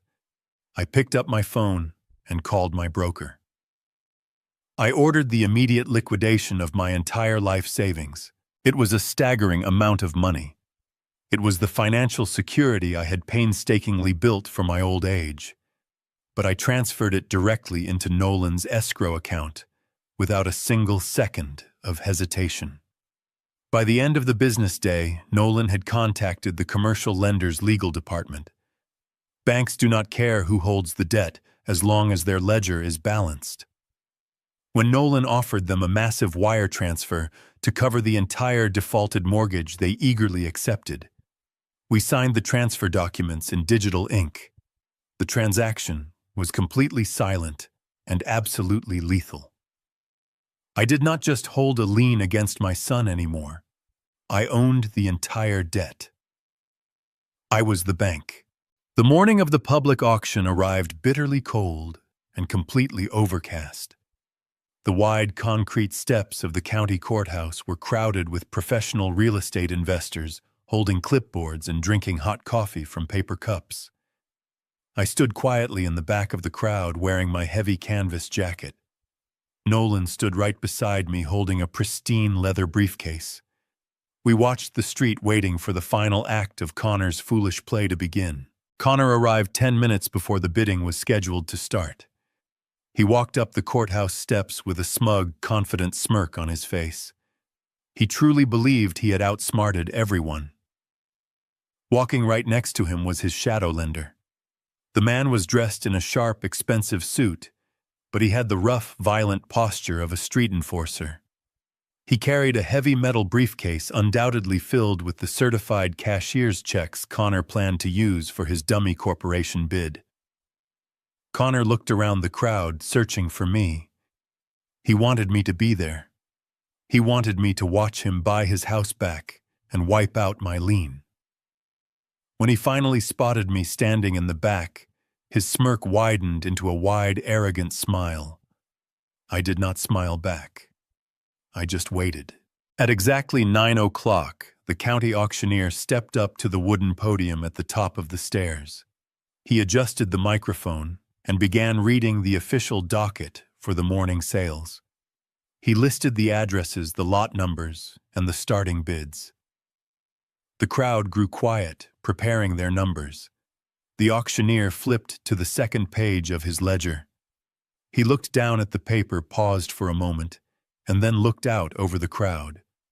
He cleared his throat and announced that the scheduled auction for the colonial house was officially canceled. He stated loudly and clearly that the primary mortgage note had been purchased in full by a private entity, and the debt was no longer held by the commercial bank. The confident smirk vanished from Connor's face instantly. He froze, completely paralyzed by the words echoing from the podium.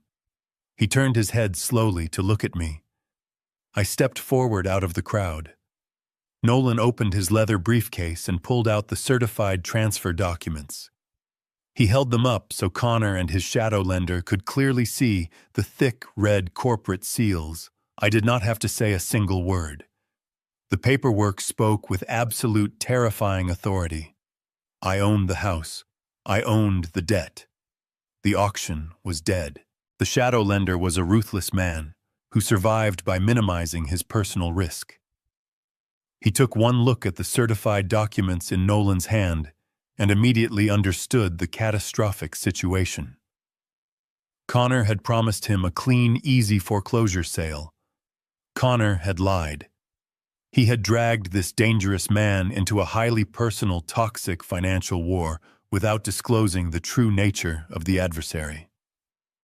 The shadow lender realized the massive cash retainer he had accepted from Connor was now tied to a completely useless dummy corporation and a canceled auction. The shadow lender did not ask Connor for an explanation. He did not file a civil lawsuit or write a strongly worded letter. He simply turned toward my son, pulled his right arm back, and drove his closed fist directly into Connor's stomach. The blow was sudden, brutal, and completely silent. Connor gasped violently, folding entirely in half as the air was forcefully crushed out of his lungs. He dropped to his knees on the freezing concrete steps, clutching his stomach and struggling to breathe. The professional investors in the crowd stepped back in shock, but nobody intervened. The shadow lender looked down at Connor with eyes completely devoid of human empathy. He leaned in close and delivered his final terms. He demanded his entire cash retainer fee returned in full by midnight tonight. If the money was not in his hands by the time the clock struck 12, he promised he would collect his debt using alternative, very painful methods.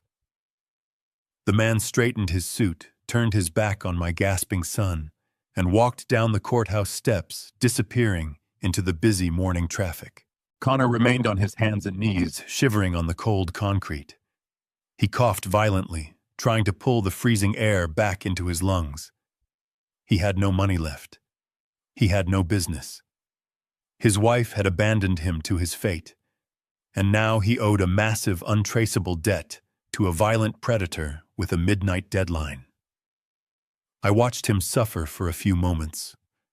Then I turned around and walked away with my attorney. The quiet adjustment was almost complete. The legal system moves incredibly slowly for people who do not understand it. But for a forensic accountant who knows exactly which levers to pull, the law can strike with the speed of a falling guillotine. Now that I officially owned both the property and the primary debt, the colonial house was entirely mine. Furthermore, Connor had actively violated the absolute strictest terms of my lease agreement when he took a hacksaw to the copper plumbing. He had transformed a standard civil dispute into an emergency health and safety hazard. I did not have to wait 30 days or file a standard eviction notice. I went directly to the county courthouse and filed a zero-tolerance emergency eviction order. I handed the judge the verified property deed, the proof of my note buyout, and the pristine video footage of my son intentionally destroying the internal infrastructure of the home. The judge did not even hesitate. He signed the emergency vacatur order, immediately granting me full authorization to secure the hazardous premises. I drove to the house the following afternoon. The January sky was a flat, heavy gray, and the temperature had plummeted to 10 degrees below freezing. I did not go alone. I had hired a certified master locksmith and coordinated perfectly with the municipal utility department. 2 heavy city utility trucks pulled up to the curb right behind my vehicle. Their amber strobe lights flashed silently in the freezing air, casting a sickly yellow glow over the snow-covered lawn. The house looked utterly miserable. The front window was still shattered from Connor's violent outburst, and the water damage from the severed pipes was beginning to freeze into solid sheets of ice across the interior walls. It was no longer a luxury suburban sanctuary. It was a dying structure waiting to be put out of its misery. I walked over to the foreman of the utility crew. I handed him the court-ordered emergency vacatur and the certified documents proving my absolute ownership of the property. I explained that the interior plumbing had been maliciously compromised, and the electrical wiring was now a massive fire hazard due to the flooding.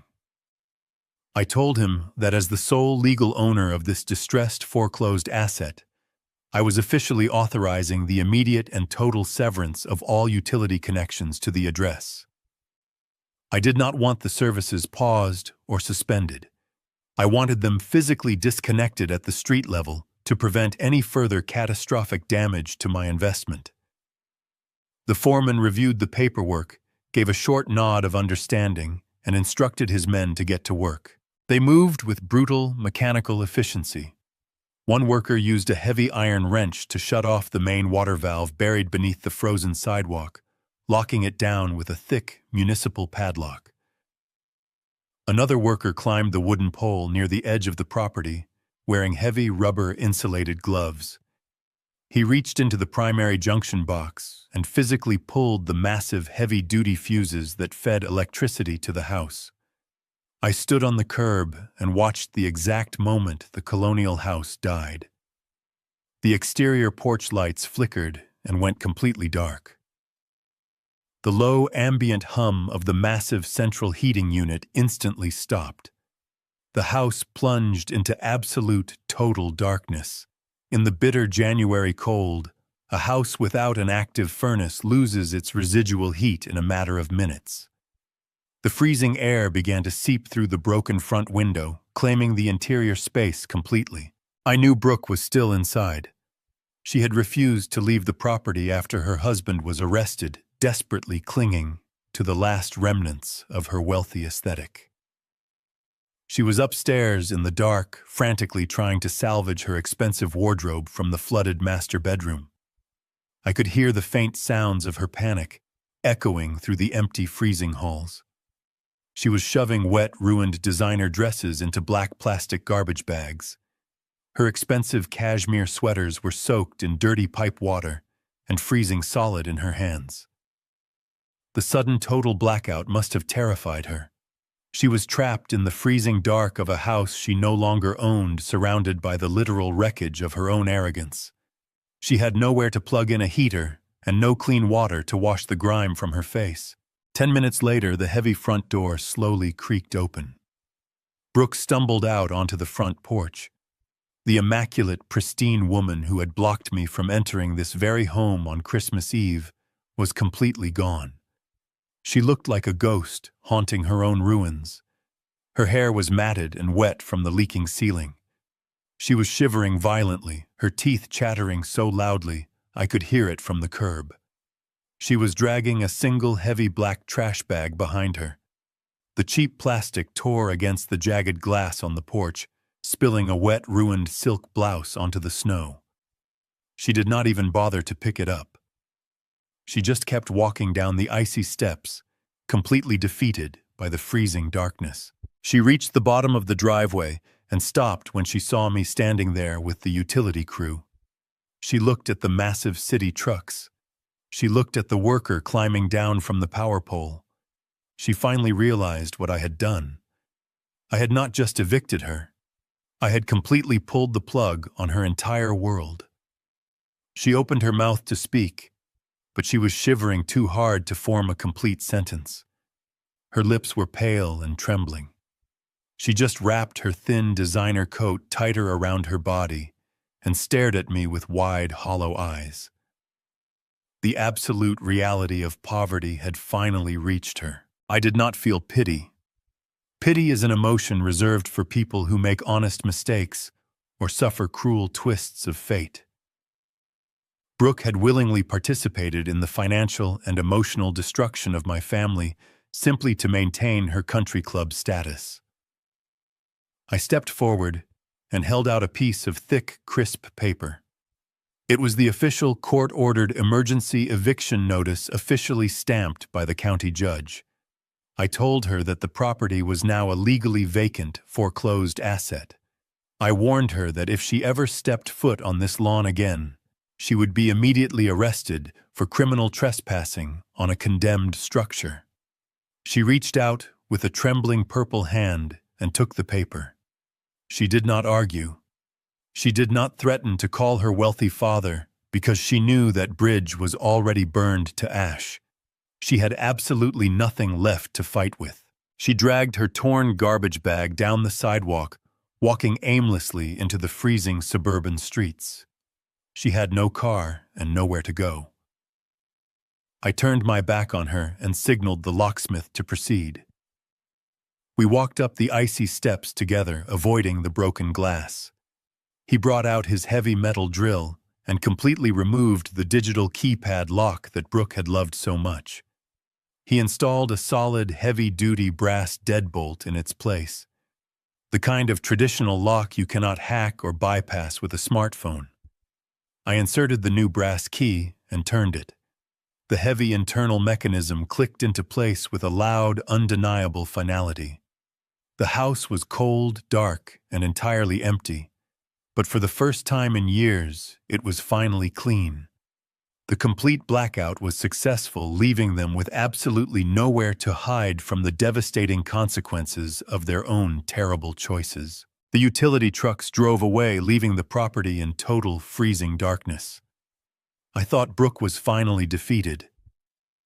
I watched her drag that heavy black plastic trash bag down the icy sidewalk, her shoulders shaking from the bitter cold. But the humiliation was simply too much for her fragile ego to process. An entitled mind cannot accept absolute defeat.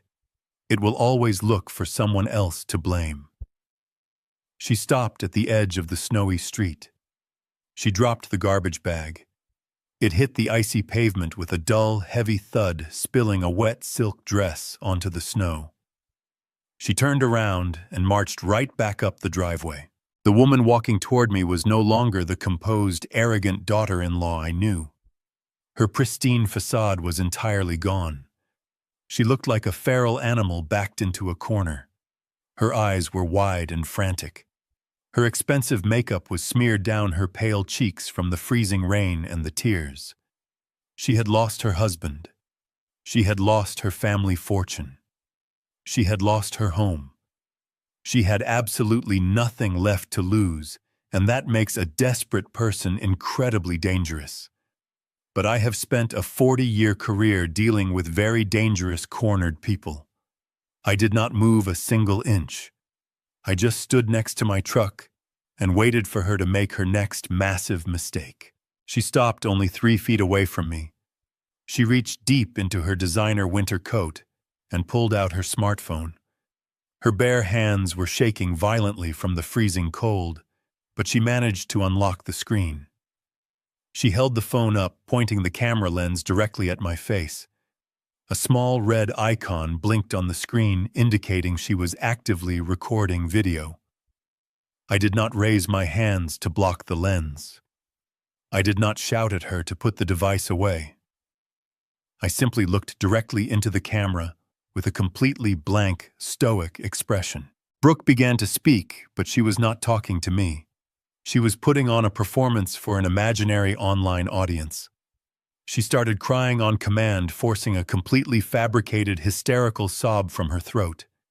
She stated her full name aloud, and then she stated the date and the time. Then she began to weave a massive, terrible lie right in front of my face. She spoke directly into the phone, her voice trembling with fake terror. She claimed that I had just physically attacked her inside the dark house. She told the camera that I had cornered her in the flooded hallway, shoved her violently down the wooden staircase, and physically thrown her out into the freezing snow. She pointed the camera lens down at a small red scratch on her wrist. It was likely a mark caused by dragging that heavy garbage bag, but she claimed it was a defensive wound from fighting me off. She sobbed even harder, staring into the lens, stating that I was a deranged, violent old man, trying to murder her so I could steal her property while her husband was wrongfully detained in jail. It was a masterful acting performance. If a stranger on the internet saw that video clip, they would absolutely believe her story. She played the helpless, abused victim with terrifying perfection. Then the performance abruptly stopped. She lowered the phone just enough so she could look me directly in the eyes, but she kept the camera pointed squarely at my chest. Her voice dropped the fake tremor and became a harsh, venomous whisper.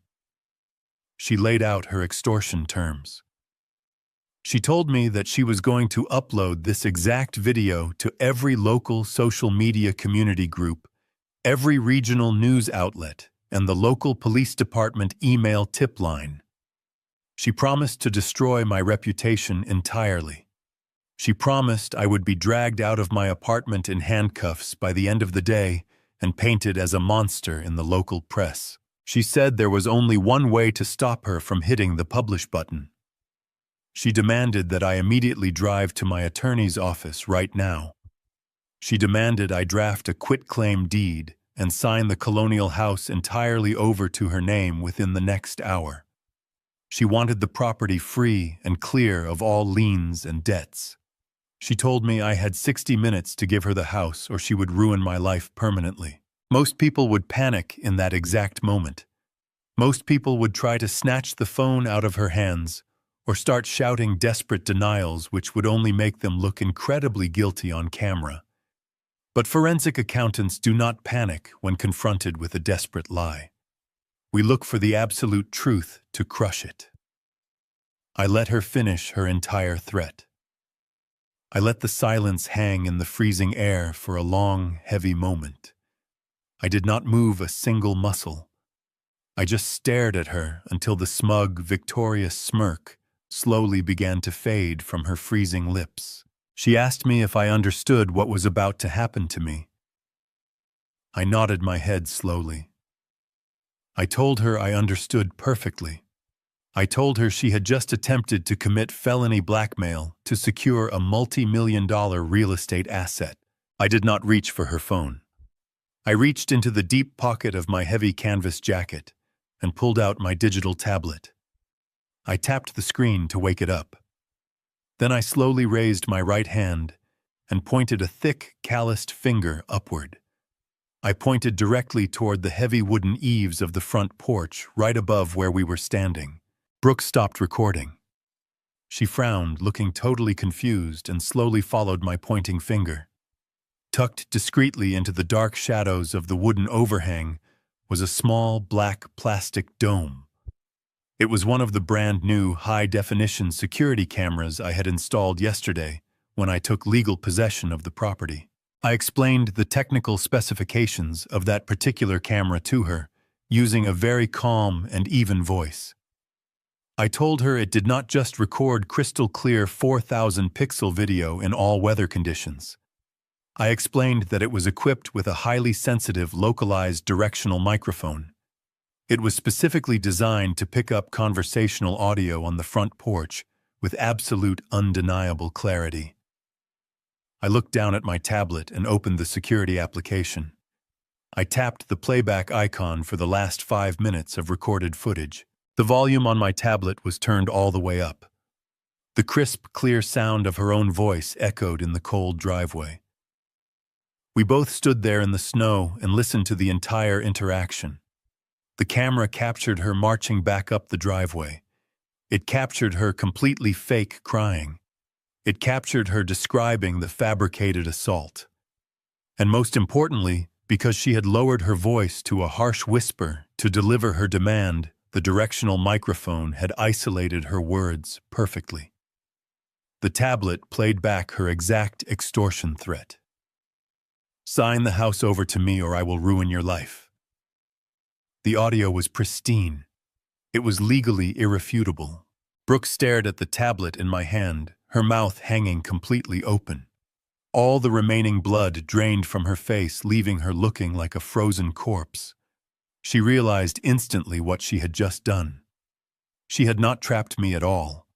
She had just voluntarily recorded herself committing a massive state and federal crime, and she had done it directly in front of my own active surveillance equipment. I did not give her a chance to apologize.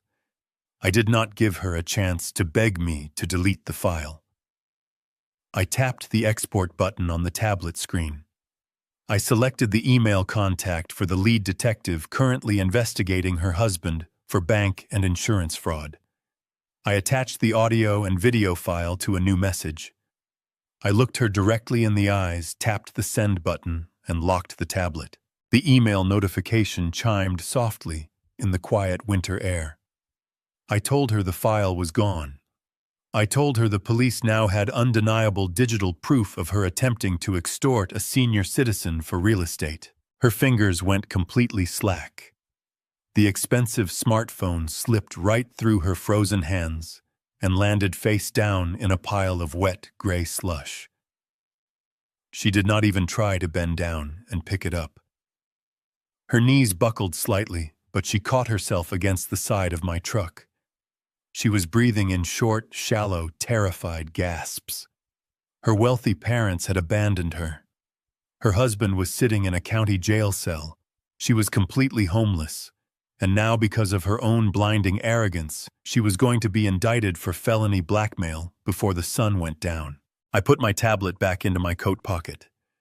I told her the police would likely be looking for her within the hour. I suggested she start walking. I turned around, opened the heavy door of my truck, and climbed inside. I started the engine, letting the warm air blast through the vents. I put the truck in gear and slowly pulled out of the icy driveway. I watched her in the rearview mirror. She was just standing there, in the freezing snow, next to a dark, dead house, staring blankly at the phone buried in the slush. She had tried to play a ruthless game, but she never understood the rules. The quiet adjustment was entering its final, inevitable phase. Forensic accountants do not just track missing funds across digital ledgers. We reconstruct timelines.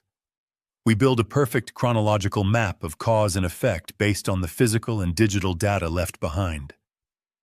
I know exactly how that bitter winter night ended for my son and his wife because the federal prosecutors walked me through every single moment of it during our final debriefing.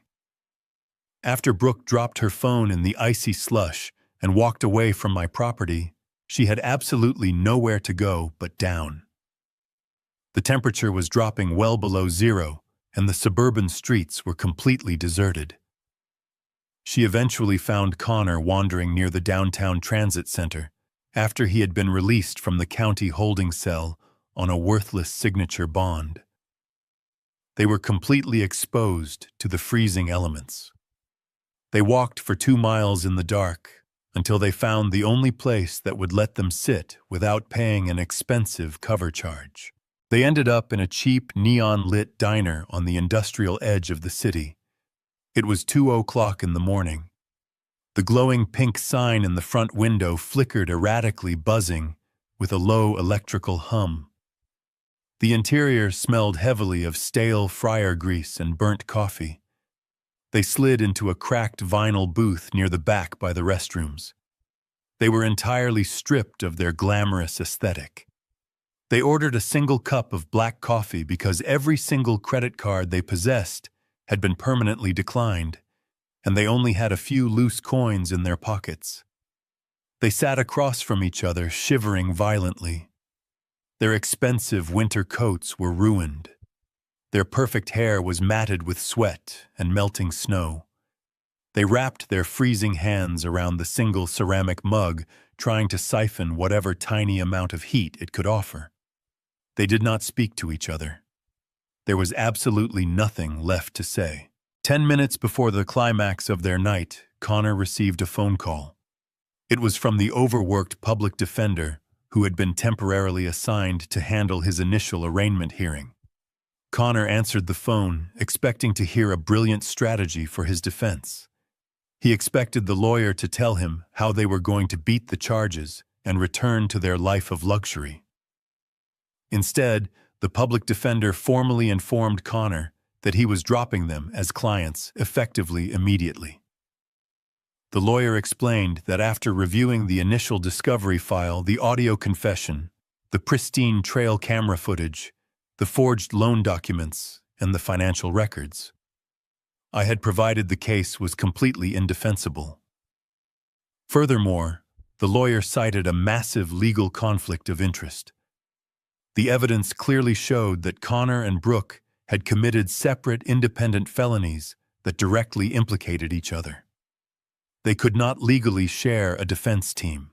They were entirely on their own, facing the full crushing weight of the United States justice system without any legal representation. Connor dropped his phone onto the sticky laminated table.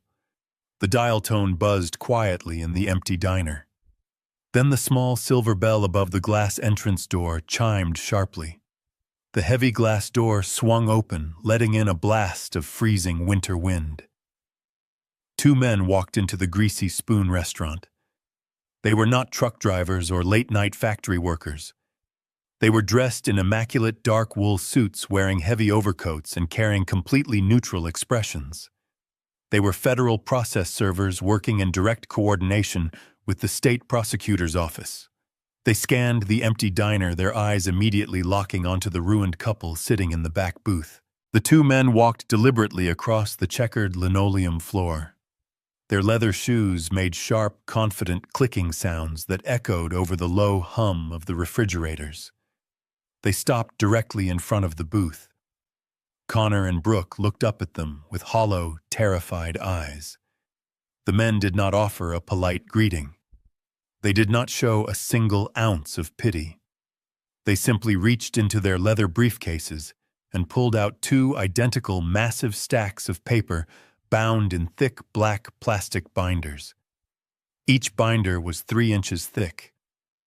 They dropped the binders simultaneously onto the sticky diner table. The heavy thud shook the single cup of coffee, spilling dark liquid onto the laminated surface. The process server on the left spoke in a flat, authoritative voice. He stated their full legal names. He informed them that they were being officially served with a comprehensive multi-agency federal and state indictment. The documents sitting in front of them detailed the absolute sum of their arrogance. There were massive charges for bank fraud relating to the forged home equity line of credit. There were counts of wire fraud, detailing how Connor had illegally siphoned Brooke's private college trust fund across state lines into offshore cryptocurrency accounts. There was a felony destruction of property charge for the intentional severing of the main water lines. And finally, there was a severe extortion and blackmail charge for Brooke's desperate attempt to steal the property deed on camera. It was a flawless, impenetrable wall of criminal liability. The process server clearly outlined the stakes before turning away. He informed them that federal sentencing guidelines are incredibly rigid. There is no parole in the federal prison system. Based on the sheer monetary value of the fraud and the premeditated nature of the crimes, the mandatory minimum sentence for each of them was 15 years in a high-security facility. 15 years of wearing an orange jumpsuit. 15 years of eating terrible food and sleeping on a thin metal cot. 15 years of absolute total erasure from the wealthy society they had worshipped. The two men turned around and walked out of the diner, leaving the heavy binders sitting in the spilled coffee. The reality of the next decade and a half crashed down on the booth. Connor looked across the table at his wife. He looked at the woman he had completely destroyed his relationship with his father to please. He had committed multiple felonies just to buy her a luxury car and keep her draped in designer clothes. He had sacrificed his own bloodline for her conditional affection. And now he saw her for exactly what she was, a shallow parasite who had tried to extort an old man and accidentally handed the police the final piece of evidence required to lock them both away forever. Brooke stared right back at him. The pristine, beautiful facade was entirely gone. Her face was twisted into a mask of pure, undisguised hatred. She looked at the man who had promised her an empire of wealth, but had secretly stolen her own private trust fund to cover his pathetic gambling debts. She looked at the man who was supposed to be a brilliant entrepreneur, but was actually just a cowardly fraud who could not even afford a second cup of diner coffee. She hated him with every fiber of her being. There was no screaming match. There was no dramatic throwing of the coffee mug. The structural integrity of their marriage simply dissolved right there in the cheap, neon-lit diner booth. The absolute betrayal was mutual, and it was fatal. They had built their entire relationship on a foundation of lies, greed, and superficial aesthetics. Now that the money was completely gone, and the prison doors were swinging wide open, there was nothing left holding them together but mutual resentment. They sat in absolute silence, staring at the thick black binders, knowing that their lives were officially, permanently over. In my 4 decades of investigating corporate corruption, I have sat in dozens of federal interrogation rooms. I know exactly how the minds of elite prosecutors work. They do not rely on aggressive shouting or physical intimidation. They do not need to pound their fists on metal tables to extract the truth. They rely on the basic fundamental cowardice of the human spirit when it is cornered. They understand that a criminal conspiracy built on greed is incredibly fragile. When a married couple commits federal fraud together, their bond is not sealed by love or mutual respect. It is sealed entirely by mutual benefit. The moment that benefit evaporates, the loyalty turns into highly combustible fuel. The federal prosecutors handling my son and his wife did not even bother trying to question them together. They knew exactly how to dismantle their alliance. They employed a classic psychological tactic known as the prisoner's dilemma. It is a mathematical model of betrayal, and it works with devastating perfection every single time. They were transported from the neon-lit diner directly to the massive concrete federal building in the center of the city. The environment itself was designed to break their spirits and strip away any lingering arrogance. There were no warm colors, no soft lighting, and no comfortable chairs to offer them solace. It was an intimidating fortress of sterile white walls and cold, polished steel. Connor was escorted by 2 armed marshals down a long, silent corridor and placed into Interrogation Room A. Brooke was led down a completely separate hallway and placed into Interrogation Room B. They were physically isolated, stripped of their ability to coordinate their lies or comfort each other.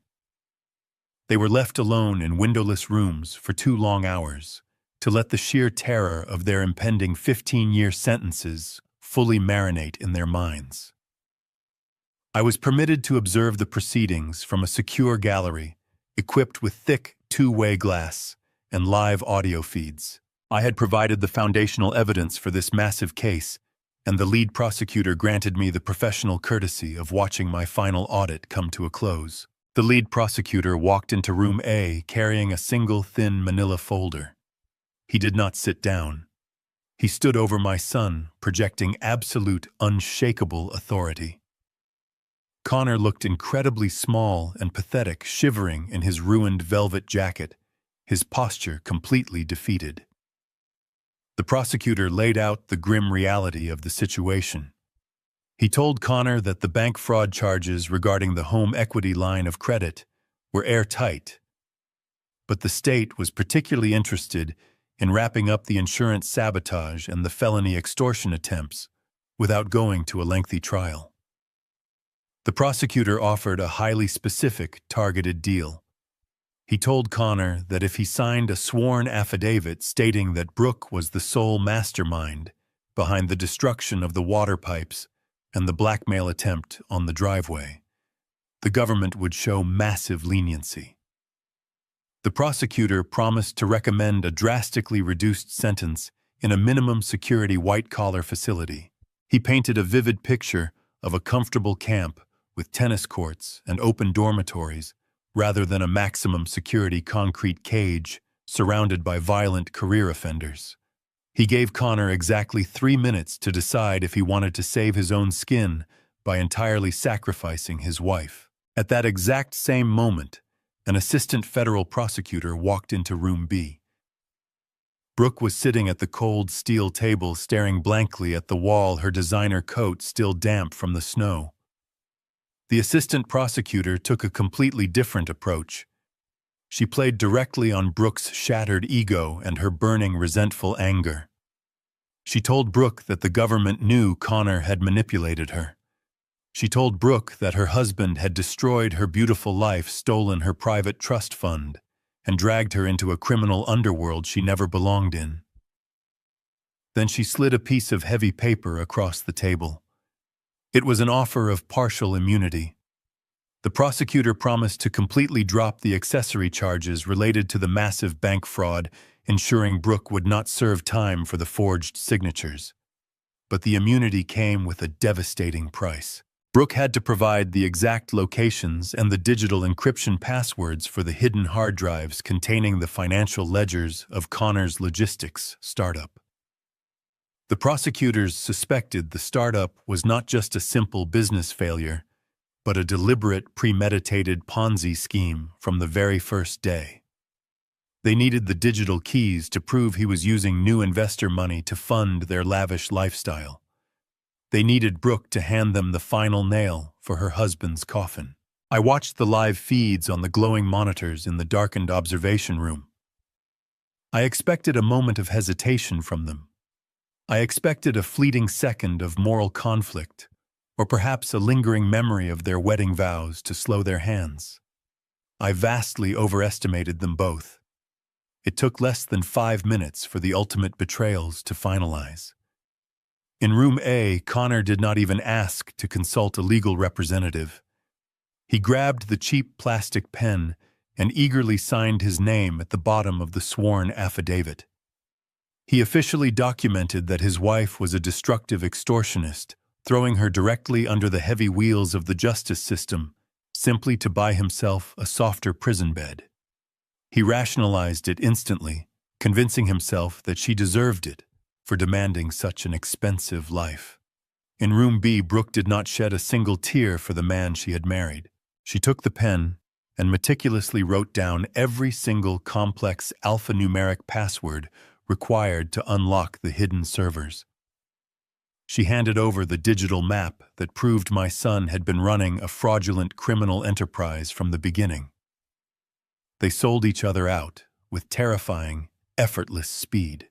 The prosecutors collected the signed documents and stepped out of the interrogation rooms without offering a single word of comfort. The heavy steel doors unlocked simultaneously with a loud mechanical clank. Connor and Brooke were instructed to walk out into the main holding corridor to be processed by the federal marshals. They stepped out of their respective rooms at the exact same moment. They stood 10 feet apart in the harsh fluorescent light of the sterile hallway. They locked eyes.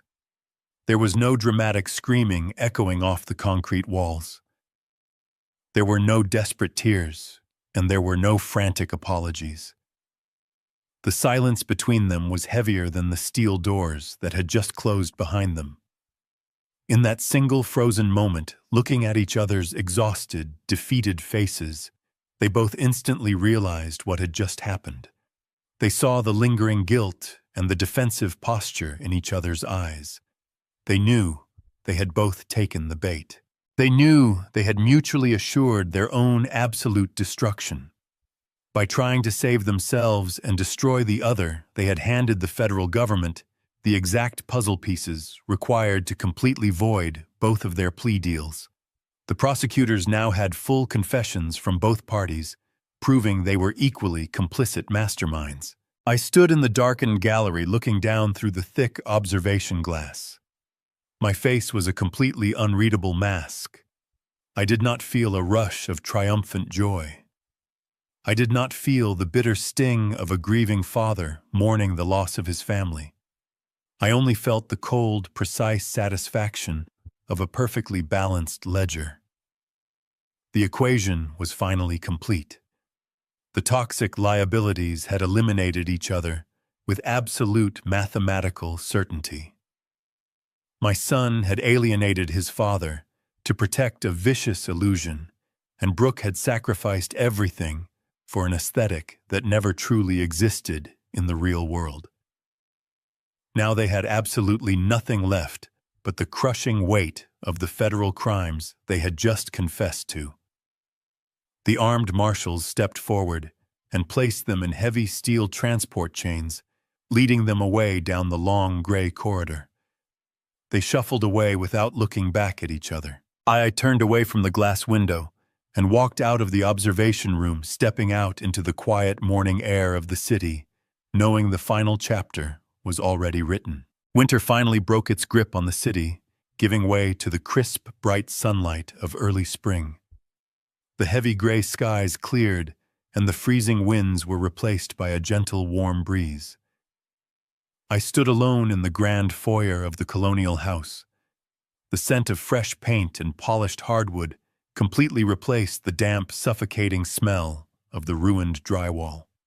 I had spent the last 3 months meticulously overseeing the extensive repairs. I hired the best local contractors to tear out the water-damaged ceilings and replace the broken copper pipes my son had intentionally sabotaged. I did not cut a single corner during the renovation.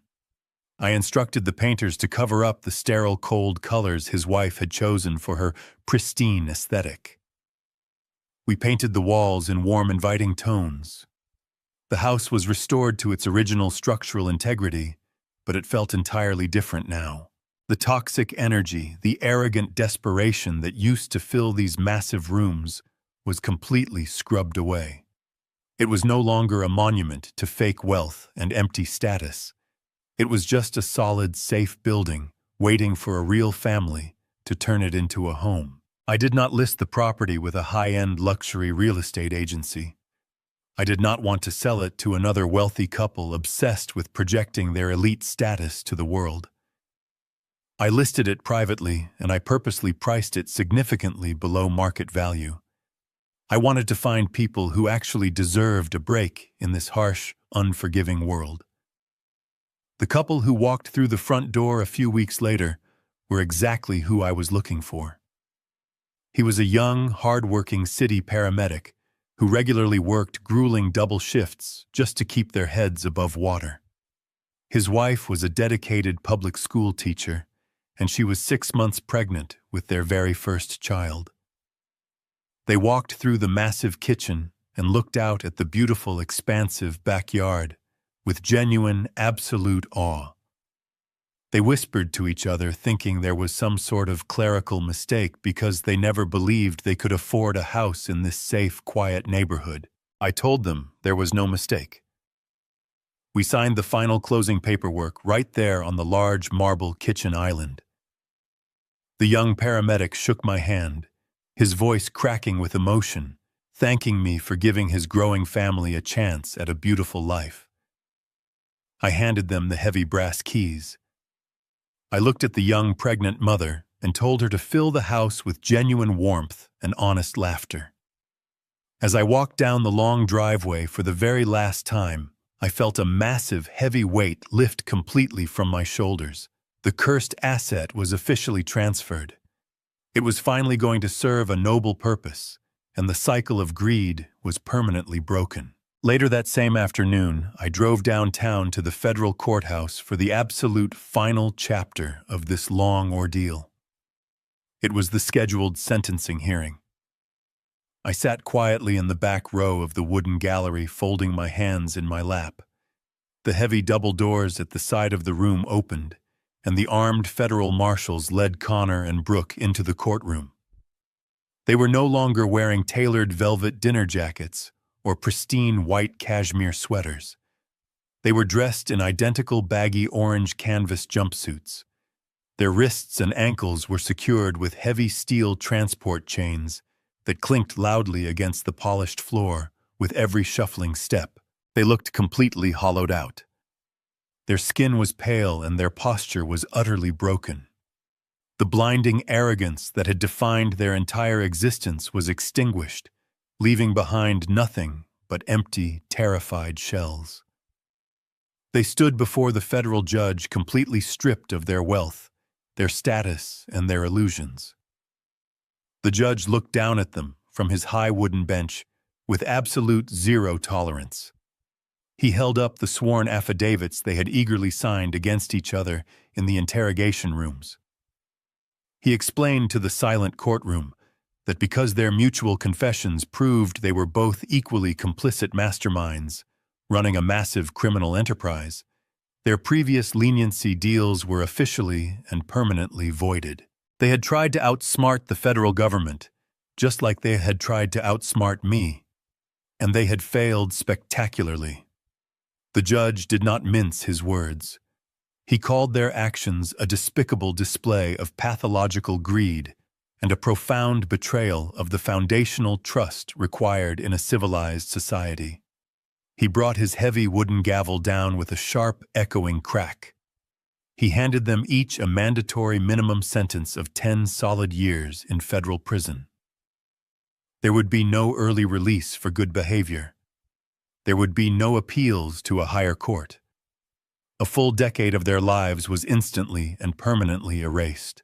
I did not stay to watch the marshals put the handcuffs back on them. I did not need to see my son cry or watch his wife beg for a mercy they never once extended to anyone else. I simply stood up, smoothed the wrinkles from my heavy canvas jacket, and walked out of the silent courtroom. I pushed through the heavy glass doors of the courthouse and stepped out into the brilliant, warm spring air. The sun was shining brightly over the towering city skyline, casting long, peaceful shadows across the concrete. I walked 3 blocks down the busy street to a private, secured parking lot. Waiting for me in the corner was the final purchase I had made with the remnants of my liquidated retirement portfolio. It was a brand new, top-of-the-line silver recreational vehicle hitched perfectly to my heavy-duty truck. It was a beautiful piece of gleaming aluminum and steel, a rolling fortress designed for absolute freedom. I climbed into the comfortable driver's seat and started the engine. The powerful motor roared to life, vibrating with endless possibility. I pulled out of the parking lot and merged onto the westbound highway, leaving the towering skyscrapers and the toxic memories far behind me. I pointed the hood of my truck toward the distant, majestic mountains rising on the horizon. The quiet adjustment was finally complete. I had lost a selfish, greedy son, but I had successfully excised a fatal cancer from my world. I was 63 years old, and for the first time in decades, I was completely unburdened. I had finally reclaimed my own life, my own dignity, and my own peace. The open road was entirely mine, and I was never looking back. Thank you so much for listening to my story today. If you found satisfaction in seeing justice served to those who take family for granted, please let me know by leaving a comment below. Tell me what city or country you are watching from, because I love seeing how far these lessons can travel. Please hit the like button and subscribe to the channel so you never miss another incredible life story. Your support helps keep these important lessons alive. Stay strong, stay true to your values, and I will see you in the next video.